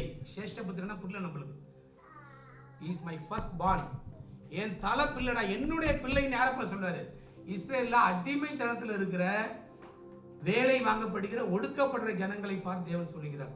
அதனால தான் நம்ம சொல்லலாம், நீங்கள் எங்கே வேணாலும் இருக்கலாம். உங்கள் ஆஃபீஸில் உங்கள் ஆள் பெரிய ஆளாக இருக்கலாம், நம்ம லெவல் கம்மியாக இருக்கலாம். ஆனால் நம்ம எப்படிப்பட்ட ஆள், நம்ம தேவனுடைய பிள்ளைகளாக நம்ம இருக்கிறோம். நம்ம இருக்கிற சிச்சுவேஷன் அல்ல, என்னுடைய ஸ்டேட்டஸ் அல்ல. It's my standing with God. ஸ்டேட்டஸ்ன்றது வேற, என் ஸ்டேட்டஸ் எப்படிலாம் இருக்கலாம்.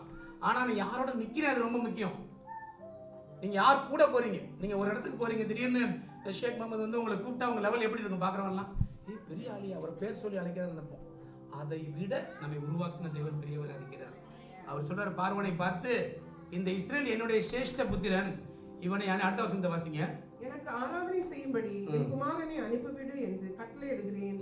அவனை விடமாட்டேன் என்பாயாகில் நான் உன்னுடைய குமாரனை ஒரு சேஷ்ட புத்திரனை சங்கரிப்பேன் என்று கர்த்தர் சொன்னார் என்று. எவ்வளவு தூரம் அவர் ஆர்டர் பண்றாரு பாருங்க. அங்க இருக்க ராஜா கொண்டுதான் ஆர்டர் பண்றாரு. ஐ கமாண்ட் யூ. அவனை என் பிள்ளைய நீ விடல அப்படின்னா நான் உன் பிள்ளைய கொன்றுவேன்னு சொல்லிட்டு. ஏன் தெரியுதா, இந்த வசனம் தான் கடைசியில் பார்வனுடைய தலை பிள்ளைகளை சங்கரிக்கும்படி தேவன் செய்தார். என் பிள்ளை மேல நீ கை வச்சேன்னா நான் உன் பிள்ளையை விட்டுற மாட்டேன்னு பாராட்ட ஒரு தேவன். நல்லா நினைச்சு பாருங்க. பல நேரத்தில் நம்ம நல்லா புரிந்து கொள்றோம். ஒருவேளை நம்ம பிள்ளை நல்ல படிக்காத பிள்ளையா இருக்கலாம், ஒருவேளை அழகு இல்லாத பிள்ளையா இருக்கலாம். ஆனா பக்கத்து இருக்கார பிள்ளை நல்ல ஸ்டேட் ஃபர்ஸ்ட் வருது, நல்ல அழகா இருக்குன்னு அந்த பிள்ளை கூட வீட்டில் வச்சுக்கோமா, இல்லை அவனுக்கு சொத்தை எழுதி கொடுக்குமா? ஏய், யாரா இருந்தாலும் என் பிள்ளைடா, எனக்கு பிறந்தது அதுதான் பிள்ளை. மற்றதெல்லாம் வரலாம், கெஸ்டா இருக்கலாம், முடிஞ்சதுக்கு அப்புறம் டைம் ஆச்சு கிளம்புன்றுவோம். அதே வைராக்கிய தேவன் பாராட்டுறா. தான் பாடணும் இல்லையா, அண்ணா ஆதி சிநேகத்தால் என்னை அழைத்தீரையா, காரணத்தினால் என்னை தெரிந்து கொண்டீரே. உங்க அன்புக்கு எவ்வளவு அருமையான பாடல் பாருங்க. நம்ம அன்பின் கட்டுக்காக இழுத்துக்கணும். அந்த வைராக்கியம், என் பிள்ளை, அவன் தப்பே பண்ணாலும் என் பிள்ளை. பல நேரத்தில் சொல்றது கஷ்டமா, ஏன்னா மக்கள் தப்பா புரிஞ்சுக்கொள்ள கூடாது. தேவனுடைய வைராக்கியம் அவ்வளவு பெரிதா இருக்கிறது. அவன் என்னுடைய பிள்ளை, அவனை போக விடு என்று அவர் அழைக்கிறார். எவ்வளவு பெரிய காரியம் தேவனுடைய அன்பு. நம்மை அப்படியே 400 வருஷம் நீ அழிஞ்சு போனுங்கிற தேவன் அல்ல. நம்மை வேடிக்கை பார்க்கிற தேவன் நம்மை ஆராதிக்கல, நம்மளை விடுவிக்கிற தேவன் அவர். ஆமென். பிரச்சனையில நீ போய்கிட்டே இரு அப்படின்னு சொல்லிட்டு எப்ப ஆண்டவரை மாற, நானும் ஒவ்வொரு நாளும் போயிட்டே இருக்கிறேன், ஜெபம் பண்றேன், ஒரு மாறுதலும் தெரியலன்னு நினைக்காதீங்க.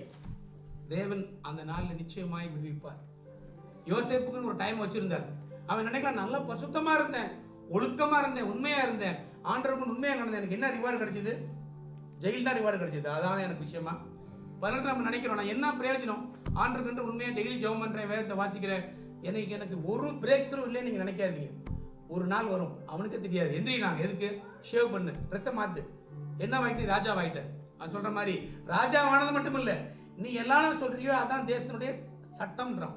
உன் வாயின் வார்த்தைகள் has become the rule law of the country அப்படி தேவன் மாத்திட்டார்.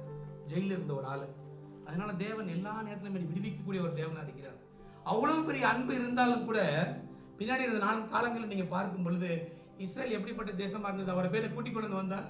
நான் அப்படியே ஒரு டைம்ல அப்படியே ஸ்கிப் பண்ணி போவோம். அதுக்கப்புறம் வந்ததுக்கு அப்புறம் என்னாச்சு, நியாயாதிபதிகள் புஸ்தகம் ஆரம்பிக்குது. 400 வருஷம் எவனாவது ஒழுங்கா இருப்புன்னு ஆண்டவர் பார்த்தார். நியாயாதிபதி புஸ்தகத்தை வாசித்து பாருங்களேன். அவனவன் தன்னுடைய பார்வைக்கு எது நல்லா இருக்கோ அதை செஞ்சு கொண்டு இருந்தானா. ஒரே வசனம் வாசிப்போம். நியாயாதிபதிகள்ல ஒரே ஒரு வசனம் வரும். அவனவன் தன்னுடைய பார்வைக்கு எதுவோ அதை அவன் செஞ்சு கொண்டு இருந்தானா. 2வது அதிகாரத்தை நினைக்கிறேன். எதெல்லாம் அவனுக்கு பெஸ்டா தெரியுதோ அதை அவர்கள் செய்து கொண்டிருந்தார்கள். சரி, பரவாயில்ல, வாசிக்க வேணாம்.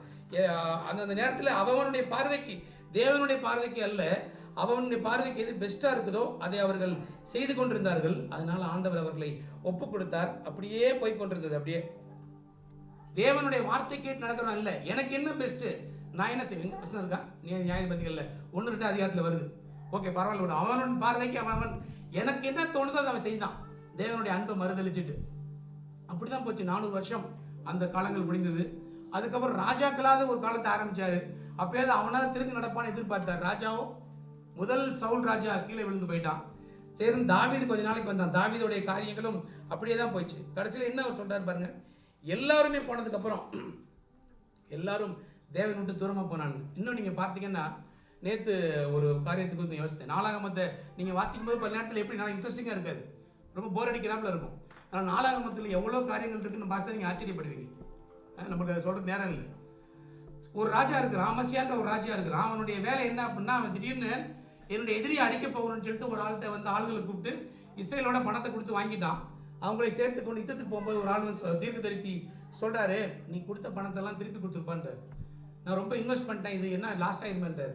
இதை லாஸை தேவன் சரி செய்வார். நீ போகும்பொழுது அவன் மகா பெரிய ஒரு விடுதலையை தேவன் கொடுக்குறா இருக்கிறார். 26 நினைக்கிறேன், 2 நாளாம் 26. அப்புறம் நீங்க வாசித்து பாருங்க. அப்படி போகும் பொழுது அவனுக்கு எல்லாம் விடுதலைக்கு பெரிய ஒரு சண்டைக்கு போறான். சண்டைக்கு போய் அங்கே வெற்றியை பெற்று அவன் தேவனுக்கு நன்றி செலுத்துறதுக்கு பதிலாக அங்க இருக்க விக்கிரகங்களை எடுத்து கொண்டு வச்சு அதை ஆராதிக்கிறான். எந்த கடவுள் என்று அழைக்கப்படுகிற ஒரு காரியம் எதிரியை தோற்கடித்ததோ அந்த கடவுளை அவன் கொண்டு வரான். இன்னைக்குதான் உலகம் அப்படிதான் இருக்கு. ஆண்டவர்கிட்ட வர்ற வரைக்கும் ஓகே, எனக்கு இது விடுதலை கொடுங்க, வெற்றியை கொடுங்கன்னு நம்ம நினைக்கிறோம். முடிஞ்சதுக்கு அப்புறம் தேவநாமத்தை மேம்படுத்தி அதை இருக்கிறோமா, இல்லைன்னா எனக்கு ரொம்ப பிஸிங்க, எனக்கு வர முடியாதுங்க, ஆண்டவர்கிட்ட போக முடியாது நம்ம நினைக்கிறோமா. பல பேர் தேவன் ஆஸ்வதிக்க முடியாததுக்கான காரணம் அதுதான். உண்மையா இருக்கும்போது தேவன் ஆஸ்வதிப்பார். பல நேரத்துல தேவனுடைய வார்த்தையை வாசிங்க, தேவனுக்கு பேர் நடங்க அப்படின்னா நம்மளுக்கு போர் அடிக்கிறதா இருக்குது. பல நேரத்தில் இதா இருக்குது. தேவனுடைய வார்த்தை இல்லாம விடுதலை கிடையாதுன்னு நினைக்கும் போது நம்ம சாதாரணமா நினைக்கிறோம். தேவனுடைய வார்த்தையை வாசிக்கும் பொழுது அவர் நம்மை காட்டிலும் பெரியவரா இருக்கிறார். நாம் செய்து விடுகிறதுக்கு, மறந்து விடுகிறதுக்கு அவர் அணிந்து உள்ள தேவன் அல்ல. ஒரு டம்ளர் நீங்க தண்ணீர் கொடுத்தா கூட அதற்கான பலனை அவன் என்ன சொல்றார் ஆண்டவர், சொல்ல முடிய பார்க்கலாம். என் நாமத்தை நிமித்தம் ஒரு கலசம் தண்ணீர் கொடுத்தால் கூட அதனுடைய பலனை அவன் அடையாமல் போக மாட்டான்றார். அடைவான் அல்ல, he will not go by no means. அப்படிப்பட்ட காரியங்கள் நீங்க தேவனுக்கு வைராக்கியம் இருக்கும்போது உங்களை ஆஸ்வதிக்க மாட்டாரா? சாதாரணமா ஆடு மாடுகளுக்கு பின்னாடி இருந்த ஒரு தாவீது, அவனுடைய பின்னாடி அவன் கடைசியில 2 நாளாகமத்தை வாசித்து பாருங்க, 29-30. இப்போ 1 நாளாகம் 29 வாசித்து பாருங்க. அவன்கிட்ட எவ்வளவு தங்கம் இருந்தது? 5000 டன் தங்கம் இருந்தது. அந்த மொத்த ஜனம் கொடுத்ததுல 37% தாவீது கொடுத்தார். ஒரு நாடு என்ன தங்கத்தை கொடுக்குதோ அந்த தங்கத்துல கிட்டத்தட்ட பாதிக்கு பாதி தாவீதுன்ற ஒரு தனி மனிதன் கொடுத்தான். இப்போ நீங்க ஆண்டவரை தேடும்போது தேவன் உங்களை பிச்சைக்காரரா இல்லை நீங்க அடுத்தவங்கள்ட்ட பின்ன விட போறாரு. எல்லாரும் தேவன் ஆசிரியக்க தேவன் இருக்கிறார். என் நாமத்தை மகிமைப்படுத்துகிற இடம் நான் உன்னை ஆசீர்வதிப்பேன் தேவன் சொல்லுகிற தேவனா இருக்கிறார். அதனால தான் பாருங்க, இந்த ஜனங்கள் எவ்வளவு தூரம் ஆண்டவரை விட்டு விலகி போனாலும் தேவனுடைய இருதயம் எப்பயுமே ஏக்கமுள்ளதா இருக்குது. நமக்காக ஏங்குகிற ஒரு இதயமா இருக்குது. ஓசியா 11:8 கொஞ்சம் வாசிங்களேன். ஓசியா 11:8. ஓசியா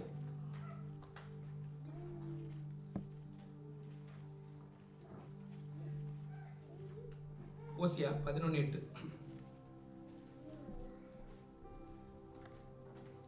எப்ராயிமே, நான் உன்னை எப்படி கைவிடுவேன்? இஸ்ரவேலே, நான் உன்னை எப்படி ஒப்பு கொடுப்பேன்? நான் உன்னை எப்படி அக்மாவை போலாக்குவேன்? உன்னை எப்படி சேபாயிமை போல வைப்பேன்? என் இருதயம் எனக்குள் குழம்புகிறது. எவ்வளவு பெரிய காரியம் அவருடைய என் பரிதாபங்கள் ஏகமாய் பொங்குகிறது. ஆமே நாம நினைச்சு பாருங்க, ஆண்டவர் கொதிக்கிறார். உன்னை எப்படிப்பா கைவிடுவேன்றார். யாரை பார்த்து சொல்றாரு? நீதிமான் அல்ல, நான் பாவியா இருக்கேன், இந்த ஆண்டரை விட்டு தூரமா போயிட்டேன், விலகி போயிட்டேன், துரோகம் பண்ணிட்டேன். ஆனாலும் தேவன் எப்படி பார்க்கறாரு? நான் உன்னை எப்படா கைவிடுவேன்றாரு. எவ்வளவு பெரிய தேவன் நினைச்சு பாருங்க. என்னுடைய இருதயம் அப்படி ஏங்குது, கொதிக்குது என் பிள்ளைக்காக. நம்ம ஊர்ல சொல்லுவாங்க ஈரக்குள்ள கொதிக்குது அப்படின்வாங்க இல்லையா, கேட்டிருக்கலாம் நீங்க. அதே வார்த்தை தான் எரேமியா பயன்படுத்துறாரு. மை பவுல்ஸ் அப்படின்ற வார்த்தையை பயன்படுத்துறாரு. ஈரல் அடியில இருந்து வருது, வயிற்றுல இருந்து. வெறுமனே லிப் சர்வீஸ் இல்ல, நல்லா இருக்கீங்களான்னு கேட்கிற லிப் சர்வீஸ் இல்ல. சரியில்லை என்ன செய்ய போறான்? ஓகே டேக் கேர்னு சொல்லிட்டு போயிடுவான். அப்படிப்பட்ட ஆட்கள் இல்ல. நமக்காக பரிதபிக்கிற ஒரு தேவன். எப்படி உன்னை கைவிடுவேன், எப்படி உன்னை அழிப்பேன், நீ தப்பு பண்ணிட்ட ஆனாலும் உன்னை அழிக்கல, என் இருதயம் எனக்குள் குழம்புகிறது, என் மைக்கா என்னுடைய இருதயத்தை அப்படியே உடைக்குதான். மனுஷனுடைய இருதயம் உடைய மாட்டேன், தேவனுடைய இருதயம் அப்படியே உடைக்குது. அப்படியே சில பேர் பாருங்க, ரிலேஷன்ஷிப் பிரேக் ஆச்சு அப்படின்னா அவன் வாழ்க்கையே போயிடறாங்க. ஒரு சாதாரண இன்ஃபேச்சுவேஷனுக்கே உலகத்தினுடைய காரியங்கள்ல, ஐயோ நான் அவனோட கூட போனேன், என்ன அவன் விட்டுட்டு போயிட்டான் அப்படின்னு சொல்லிட்டு ஃபெயிலியர்ன்றாங்க இல்லையா. உலகத்தினுடைய லஸ்ட் ஃபெயிலியர் ஆனதுக்கே அவனுடைய இருதயம் உடஞ்சி போச்சுட்டான். ஆனா தேவனை உண்மையாவே உடைச்சா அவருடைய உறுதியை நமக்காக ஏங்குதுன்றார். எப்படி உன்னை கை கொடுப்பேன்? அவர் சொல்றாரு பாருங்க, நீ தப்பே பண்ணா கூட உன்னை நான் விட்டு கொடுக்கலன்ற வார்த்தையை சொல்றாரு. அவ்வளவுதான்.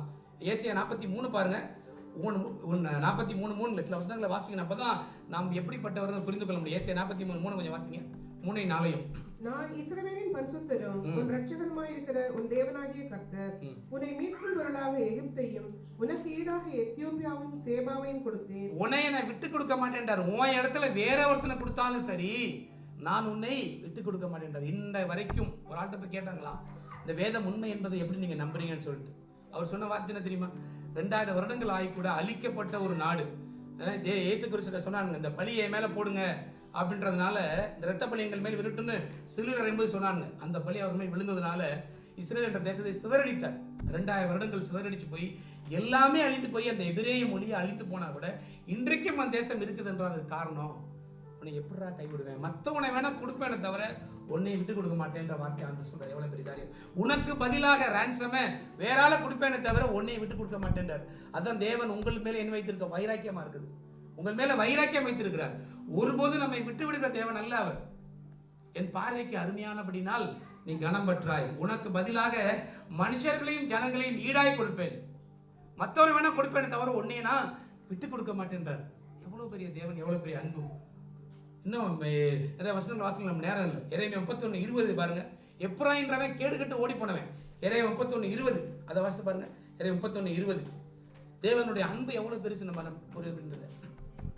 எப்ராயிம் எனக்கு அருமையான குமாரன் அல்லவோ, அவன் எனக்கு பிரியமான பிள்ளை அல்லவோ, அவனுக்கு விரோதமாய் பேசினது முதல் அவனை நினைத்துக் கொண்டே இருக்கிறேன். ஆகையால் என் உள்ளம் அவனுக்காக கொதிக்கிறது, அவனுக்கு உருக்கமாய் இறங்குவேன் என்று கர்த்தர் சொல்கிறார். இந்த இஸ்ரேல் கோத்திரத்திலேயே ஒரு மோசமான ஒரு கோத்திரம் எப்ராயிம் தான். எப்ராயிமுக்கு என்ன அர்த்தம்னா, எங்க அப்பா தான் யோசப்பு, அவருடைய பிள்ளைங்க தெரியுதுல எப்ராயிம் மனாசே. எல்லா இடத்துலையும் வாசித்து பார்த்தீங்கன்னா பிரச்சனையை உண்டு பண்றவன் அப்படிதான். இன்னும் சொல்ல போனா நிறைய நீங்க பாத்தீங்கன்னா பொறாமைப்படுறவன், யூதா மேல பொறாமைப்படுகிறவனா ஒருத்தர் இருந்தான். எப்ராயிம் என்றவன் எல்லாத்தையும் இஸ்ரேல் கோத்திரத்திலே ஒரு மோசமான ஒரு, நாங்க தான் பெரிய ஆளுங்க அப்படின்ற ஒரு ஆட்டிடியூட் உள்ள ஒரு ஆள், பிக் பிரதர்னு வாங்கல, மிரட்டுற ஆள், அப்படிப்பட்ட ஆளா இருந்தான். அப்படிப்பட்ட ஆளை பார்த்து தேவன் சொல்லுகிறார், அவன் எனக்கு பிரியமான பிள்ளை அல்லவா, அவனுக்கு விரோதமாய் பேசுறது உள்ளம் அவனுக்காக கொதிக்குது அப்படிங்கிறார். நம்ம ஆண்டுக்காக கொதிக்கிறோமே இல்லையா, முடிஞ்சதுக்கு அப்புறம் பரவாயில்லாண்டாரு, பார்க்கலாம், நம்ம வேலையை பார்க்கலாம்னு சொல்லிட்டு என்னை சேர்த்து நான் சொல்றேன், உங்களை சொல்ல நான். ஆனால் தேவன் மை ஹார்ட் பாயில்ஸ் சர்ன்ஸ் அப்படிங்கிறார். எவ்வளோ ஒரு இரக்கத்தை, எவ்வளோ ஒரு அன்பு தேவன் வைத்திருக்கிறார். நான் கர்த்தர், ஆகவே நீங்கள் நிர்மூலமாகவில்லை என்ற வார்த்தையோடு சொல்றார். நான் மாறாதவர். எவ்வளோ பெரிய ஒரு தேவன், தேவனுடைய அன்பு. அந்த அன்பு தான் நம்முடைய பாவங்களை அப்படியே லிஸ்ட் போட்டு வைத்தார்னா அவருக்கு முன்னாடி யாருமே நம்ம நிற்கவே முடியாது. அடுத்தது எவ்வளவு தூரம் நம்ம சொல்றோம். ஒரே ஒரு நம்ம லூக்கால உள்ள அந்த தகப்பனை ஒரு வாசிக்கலாம் எப்படின்னு பாருங்க. லூக்கா 15:21 வாசிங்களேன். தகப்பனுடைய அன்பு எவ்வளவு பெரிய அன்பு. தன்னுடைய மகனை அப்படியே அங்கீகரிக்கிறது. என்ன பண்ணாலும் நீ எப்படா திரும்பி வரும்னு எதிர்பார்க்க. 21 வாசிங்களேன். லூக்கா 15:21. குமாரன் தகப்பனை நோக்கி, தகப்பனே, பரத்துக்கு விரோதமாகவும் உமக்கு முன்பாகவும் பாவம் செய்தேன், இனிமேல் உம்முடைய குமாரன் என்று சொல்லப்படுவதற்கு நான் பாத்திரன் அல்ல என்று சொன்னார். அடுத்த வசனத்தை வாசிங்களேன். அப்பொழுது தகப்பன் தன் ஊழியக்காரரை நோக்கி, நீங்கள் உயர்ந்த வஸ்திரத்தை கொண்டு வந்து இவனுக்கு உடுத்தி, இவன் கைக்கு மோதிரத்தையும் கால்களுக்கு பாதரட்சைகளையும் போடுங்கள், கொழுத்தை கொண்டு வந்து அடியுங்கள், நாம் புசித்து சந்தோஷமாய் இருப்போம். இந்த காரியத்தை பாருங்க, பையன் மகன் அவர்கிட்ட மன்னிப்பு கேட்கிறான். 2 விஷயம் நான் புரிந்து கொள்ளணும். அந்த கெட்ட குமாரன் அப்பாட்ட போய் என்ன கேட்கிறேன், என் சொத்தெல்லாம் பிரிய அப்படின்றாங்க. தகப்பன் எந்த வார்த்தையும் சொல்ல, நீ சம்பாதிக்கலடா, நான் தானே சம்பாரிச்சேன்னு பேசல. நம்மள அப்படிதான் பேசுவோம், என்ன சம்பாரிச்சு, உனக்கு என்ன தகுதி இருக்குது, யார்கிட்ட கேட்கறேன், நான் சொன்னபடி கேட்கறேன்னு சொல்லிட்டு ஒரு வார்த்தை பேசாம எல்லா காசையும் கொடுத்தாரு. அவன் எல்லாத்தையும் செலவழிச்சு முடிச்சுட்டு போயிட்டான். திருப்பி அப்பாட்ட கேட்கறான், அப்பா என்னை மன்னிச்சிங்கப்பா, ஒரு வேலைக்காரனே கூட வச்சுங்க அப்படின்னு கெஞ்சும் போது, நீ எவ்வளவு கஷ்டப்பட்ட அப்படின்னா டைலாக் அவர் பேசல, அதை கேட்கறதுக்கும் நேரம் இல்லை. மகனுடைய மனம் திரும்புதலை ஏற்றுக்கொண்டு அவன்கிட்ட உட்கார்ந்து அவர் பேசல. அடுத்து என்ன சொல்றாரு, இவனை மறுபடியும் அவனுடைய அடிமைத்தனத்தில் வைக்கல, இவனை ரெடி பண்ணுங்க, வீட்டில் கடா வெட்டுங்க, ஆடை வெட்டுங்க, பிரியாணி ரெடி பண்ணுங்க, அவன் ட்ரெஸ்ஸை மாத்துங்கன்னு சொல்லிட்டு அதில் தான் பிஸியாக இருக்கிறார். தேவன் பழைய காரியங்களை பேசுகிற தேவன் அல்ல. அவர் past is not just forgiven, it is forgotten. நம்முடைய பழைய காரியங்களை தேவன் மறந்து மன்னிக்கிறவர் மட்டுமல்ல, அதை மறந்து விடுகிறவா இருக்கிறார். அதனால தான் நம்ம கில்ட்டி கான்சியஸ்ல போகணுன்ற அவசியமே இல்லை. ஐயோ நான் இப்படி இருக்கிறேனே, நான் இப்படி தப்பு பண்ணிட்டேனே, அதை செய்யன்ற ஒரு குற்ற உணர்வு கிறிஸ்தவர்களுக்கு, கிறிஸ்துவை ஏற்றுக்கொண்ட அவருடைய பிள்ளைகள், கிறிஸ்தவர்களுக்கு அல்ல, கிறிஸ்துவை ஏற்றுக்கொண்ட கிறிஸ்துவனுடைய பிள்ளைகளுக்கு சொல்றேன். நான் கிறிஸ்துவன் சொல்றவனுக்கு இந்த வார்த்தை இல்லை. நாம் குற்ற உணர்வு இருக்க வேண்டிய ஒரு அவசியம் இல்லை. அவர் நம்மை எப்படி பார்க்கிறாரா, நம்மை கண்டிக்கப்படாதவர்களே பார்க்கிறார். கொலோசியர்ல 1ஆம் அதிகாரத்துல வசனம் வரும் பாருங்க, 9:10 நினைக்கிறேன். கொலோசியர் 1ஆம் அதிகாரத்துல தேவன் நம்ம பார்க்கறதே நம்ம பாவம் செய்யாதவரை போல நம்மளை பார்க்கிறாராம். கொலோசியர் 1ஆம் அதிகாரத்துல, கொலோசியர்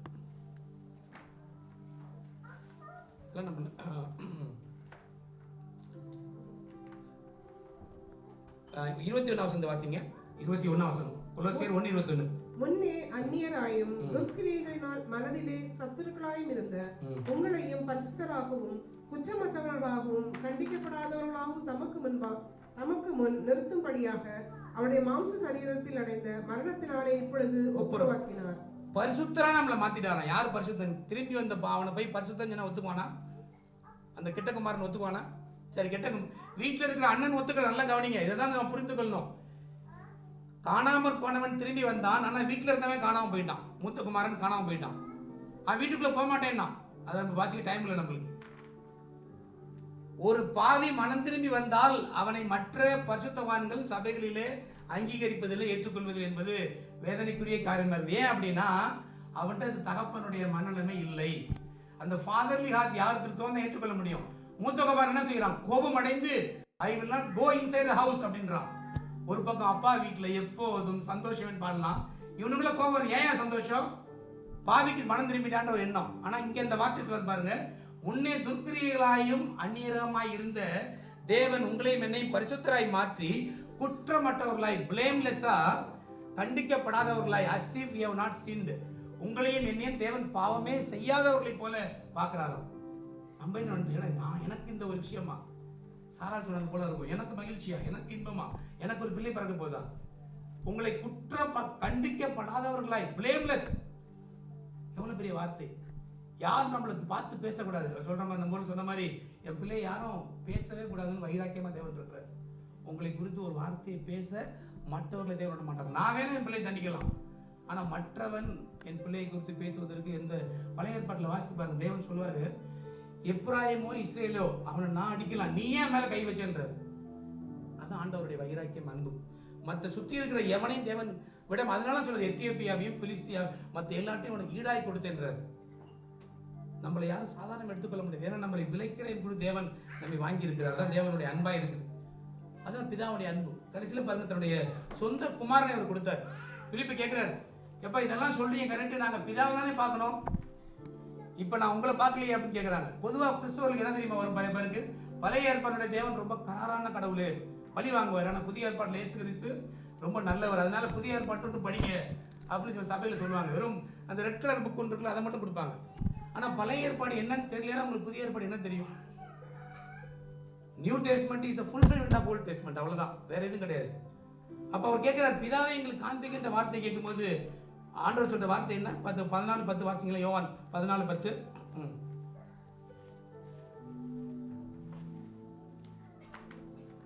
யோவான் 14:10. நான் பிதாவிலும் பிதா என்னிலும் இருக்கிறதை நீ விசுவாசிக்கிறது இல்லையா? நான் உங்களுடனே சொல்லுகிற வசனங்களை என் சுயமாய் சொல்லவில்லை, என்னிடத்தில் வாசமாயிருக்கிற பிதாவானவரே இந்த கிரியைகளை செய்து வருகிறார். நான் என் பிதாவிலும் அடுத்ததையும். நான் பிதாவிலும் பிதா என்னிலும் இருக்கிறதை நம்புங்கள். அப்படி இல்லாவிட்டாலும் என் கிரியைகளின் நிமித்தமாவது என்னை நம்புங்கள். அதற்காக தான் இந்த உலகத்தில் இயேசு கிறிஸ்து வந்தார். பிதாவை ஒருவனும் ஒரு காலம் கண்டதில்லை என வாசிக்கிறோம். பழைய ஏற்பாட்டில் மோசையை பார்க்க முடியாது. அவர் முகத்தை அவரை பார்த்தா அவன் செத்தா முடிஞ்சு போச்சு. உமது முகம், நல்ல அருமையான ஒரு பாடல பாடணும் இல்லையா? உமது முகம் நோக்கி முகத்தை போய் யாராவது பார்க்க முடியுமா? தேவனுடைய முகத்தை பார்த்தவன் காலி. அதனாலதான் ஆண்டவர் கண்மலையின் வெடிப்புல மோசையை வைத்துட்டு அவர் கடந்து போகும்போது ஒரு பின்புறத்தை பார்த்தாராம். ஆனால் அப்படிப்பட்ட அந்த பிதாவை வெளிப்படுத்தி மட்டும்தான் இயேசு கிறிஸ்து உலகத்துக்கு வந்தார். அதனாலதான் அவர் பலியானார். ஏதோ பல பேர் சொல்ற மாதிரி ஏதோ ஒரு பலவீனமான ஒரு தேவன் அல்ல. எல்லாத்தையும் முடிச்சுட்டு மற்றவர்கள் ரட்சித்தானே, இவன் தன்னைத்தானே ரட்சித்துக் கொள்ளும் என்று நம்ம கேட்கிற மாதிரி அவர் ரட்சிக்க முடியாத ஒரு தேவன் அல்ல. அவர் தெரிந்தே தான் சிலுவை ஏற்றார். தெரிந்தே தான் இந்த உலகத்துக்கு வந்தார். இந்த உலகத்தில் நம்ம எல்லாருமே ஒரு பிள்ளைகள் பிறக்கும்போது இந்த பிள்ளைங்க நல்லா இருக்கணும் அப்படின்னு நம்ம நினைக்கிறோம். ஆனால் என் பிள்ளை உலகத்துக்காக அழிந்து போகணுன்றதுக்காகவே பிதா இயேசு கிறிஸ்துவை இந்த உலகத்துக்கு அனுப்பினாராம். எவ்வளவு பெரிய காரியம் பாருங்க. என் பிள்ளை அழிந்து போகணும் என்பதற்காக உலகத்தினுடைய பாவங்களை சுமர்ந்து அவர் பாவமாக வேண்டும் என்பதற்காகவே கிறிஸ்துவை பிதாவான் உலகத்தில் அனுப்பினார்னா அந்த அன்பு எவ்வளவு பெரியது. யோவான் 3:16 வாசிக்கிறோம். அதை விட 1 யோவான் 3:16 வாசிக்கல.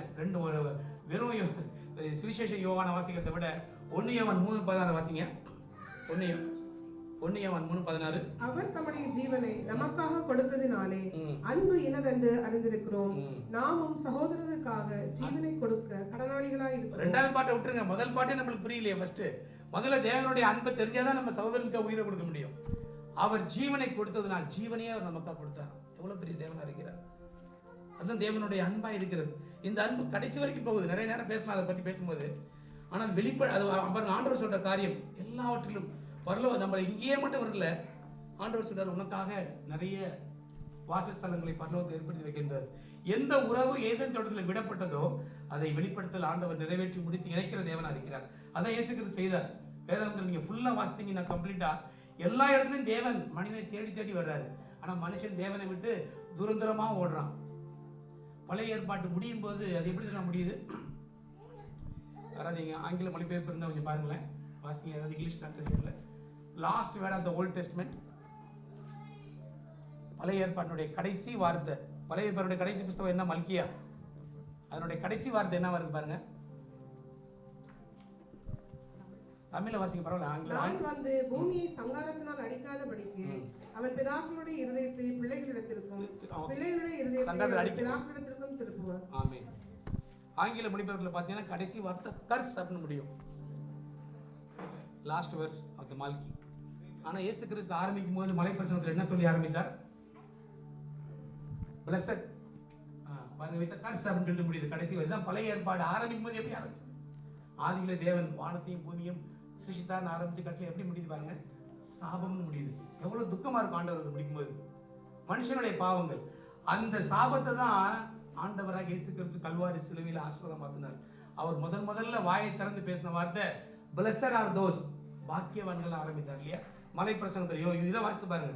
மத்தேயுல முதல் அதிகாரம் இல்லை, கடைசியில 5ஆம் அதிகாரத்தில் மலை பிரசங்கம் வரும்போது சொல்ற வார்த்தை பாக்கியவான்கள், blessed are those அப்படின்னு வார்த்தை ஆரம்பிக்கிறார்.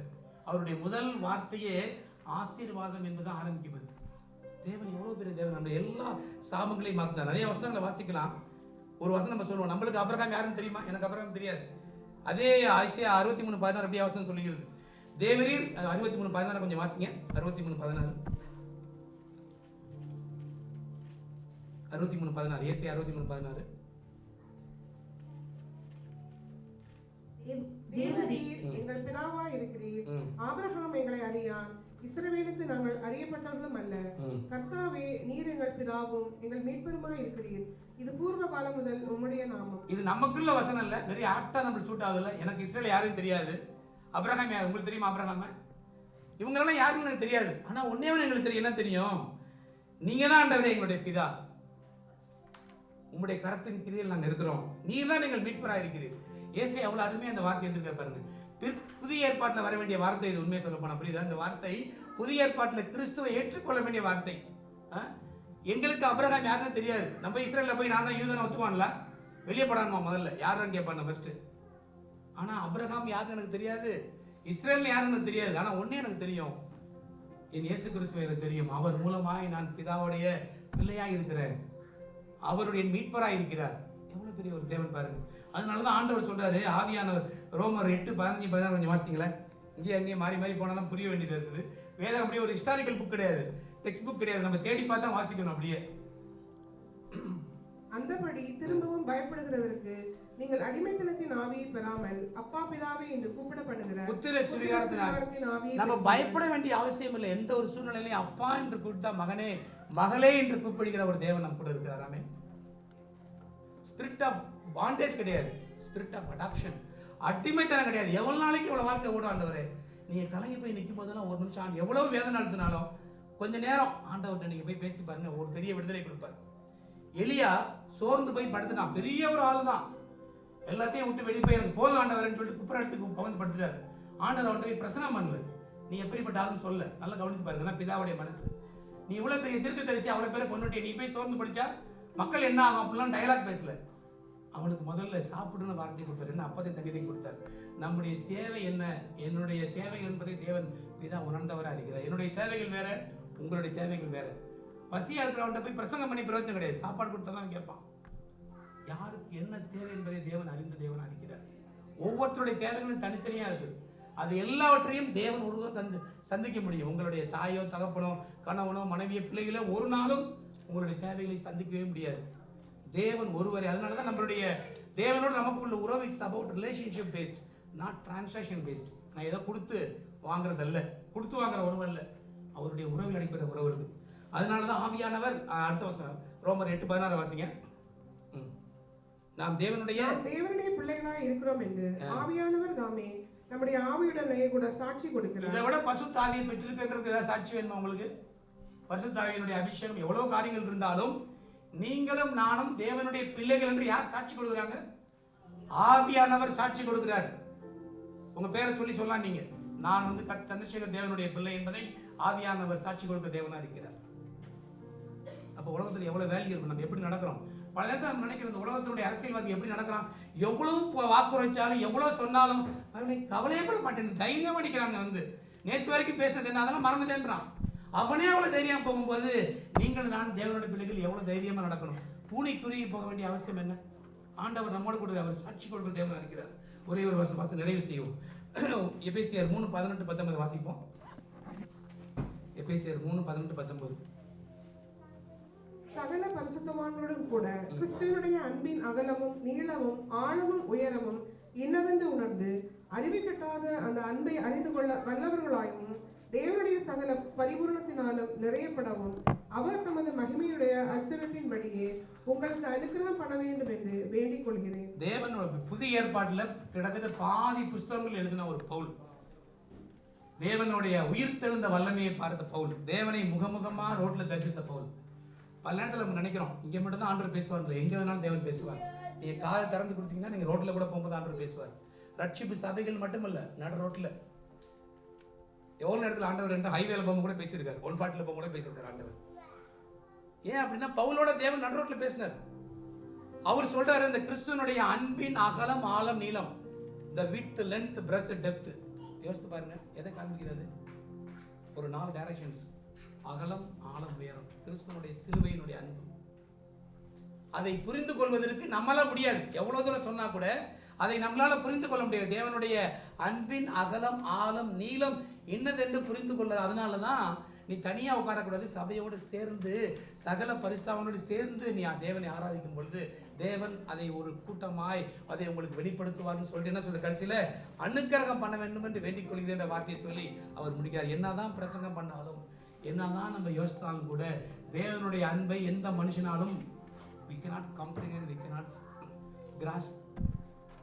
அதுக்கு தேவன் ஒருத்தர் தான் அனுகிரகம் செய்யணுமா, அதுக்கும் தேவன் தான் அனுகிரகம் செய்யும் என்று வேண்டிக் கொண்டு தேவன் பிடிக்கும். அதனால தேவனுடைய அன்பு மிகப்பெரிய ஒரு அன்பா இருக்கு. ஆண்டவருக்கு நன்றிகளை செலுத்துவோம். அந்த அன்பில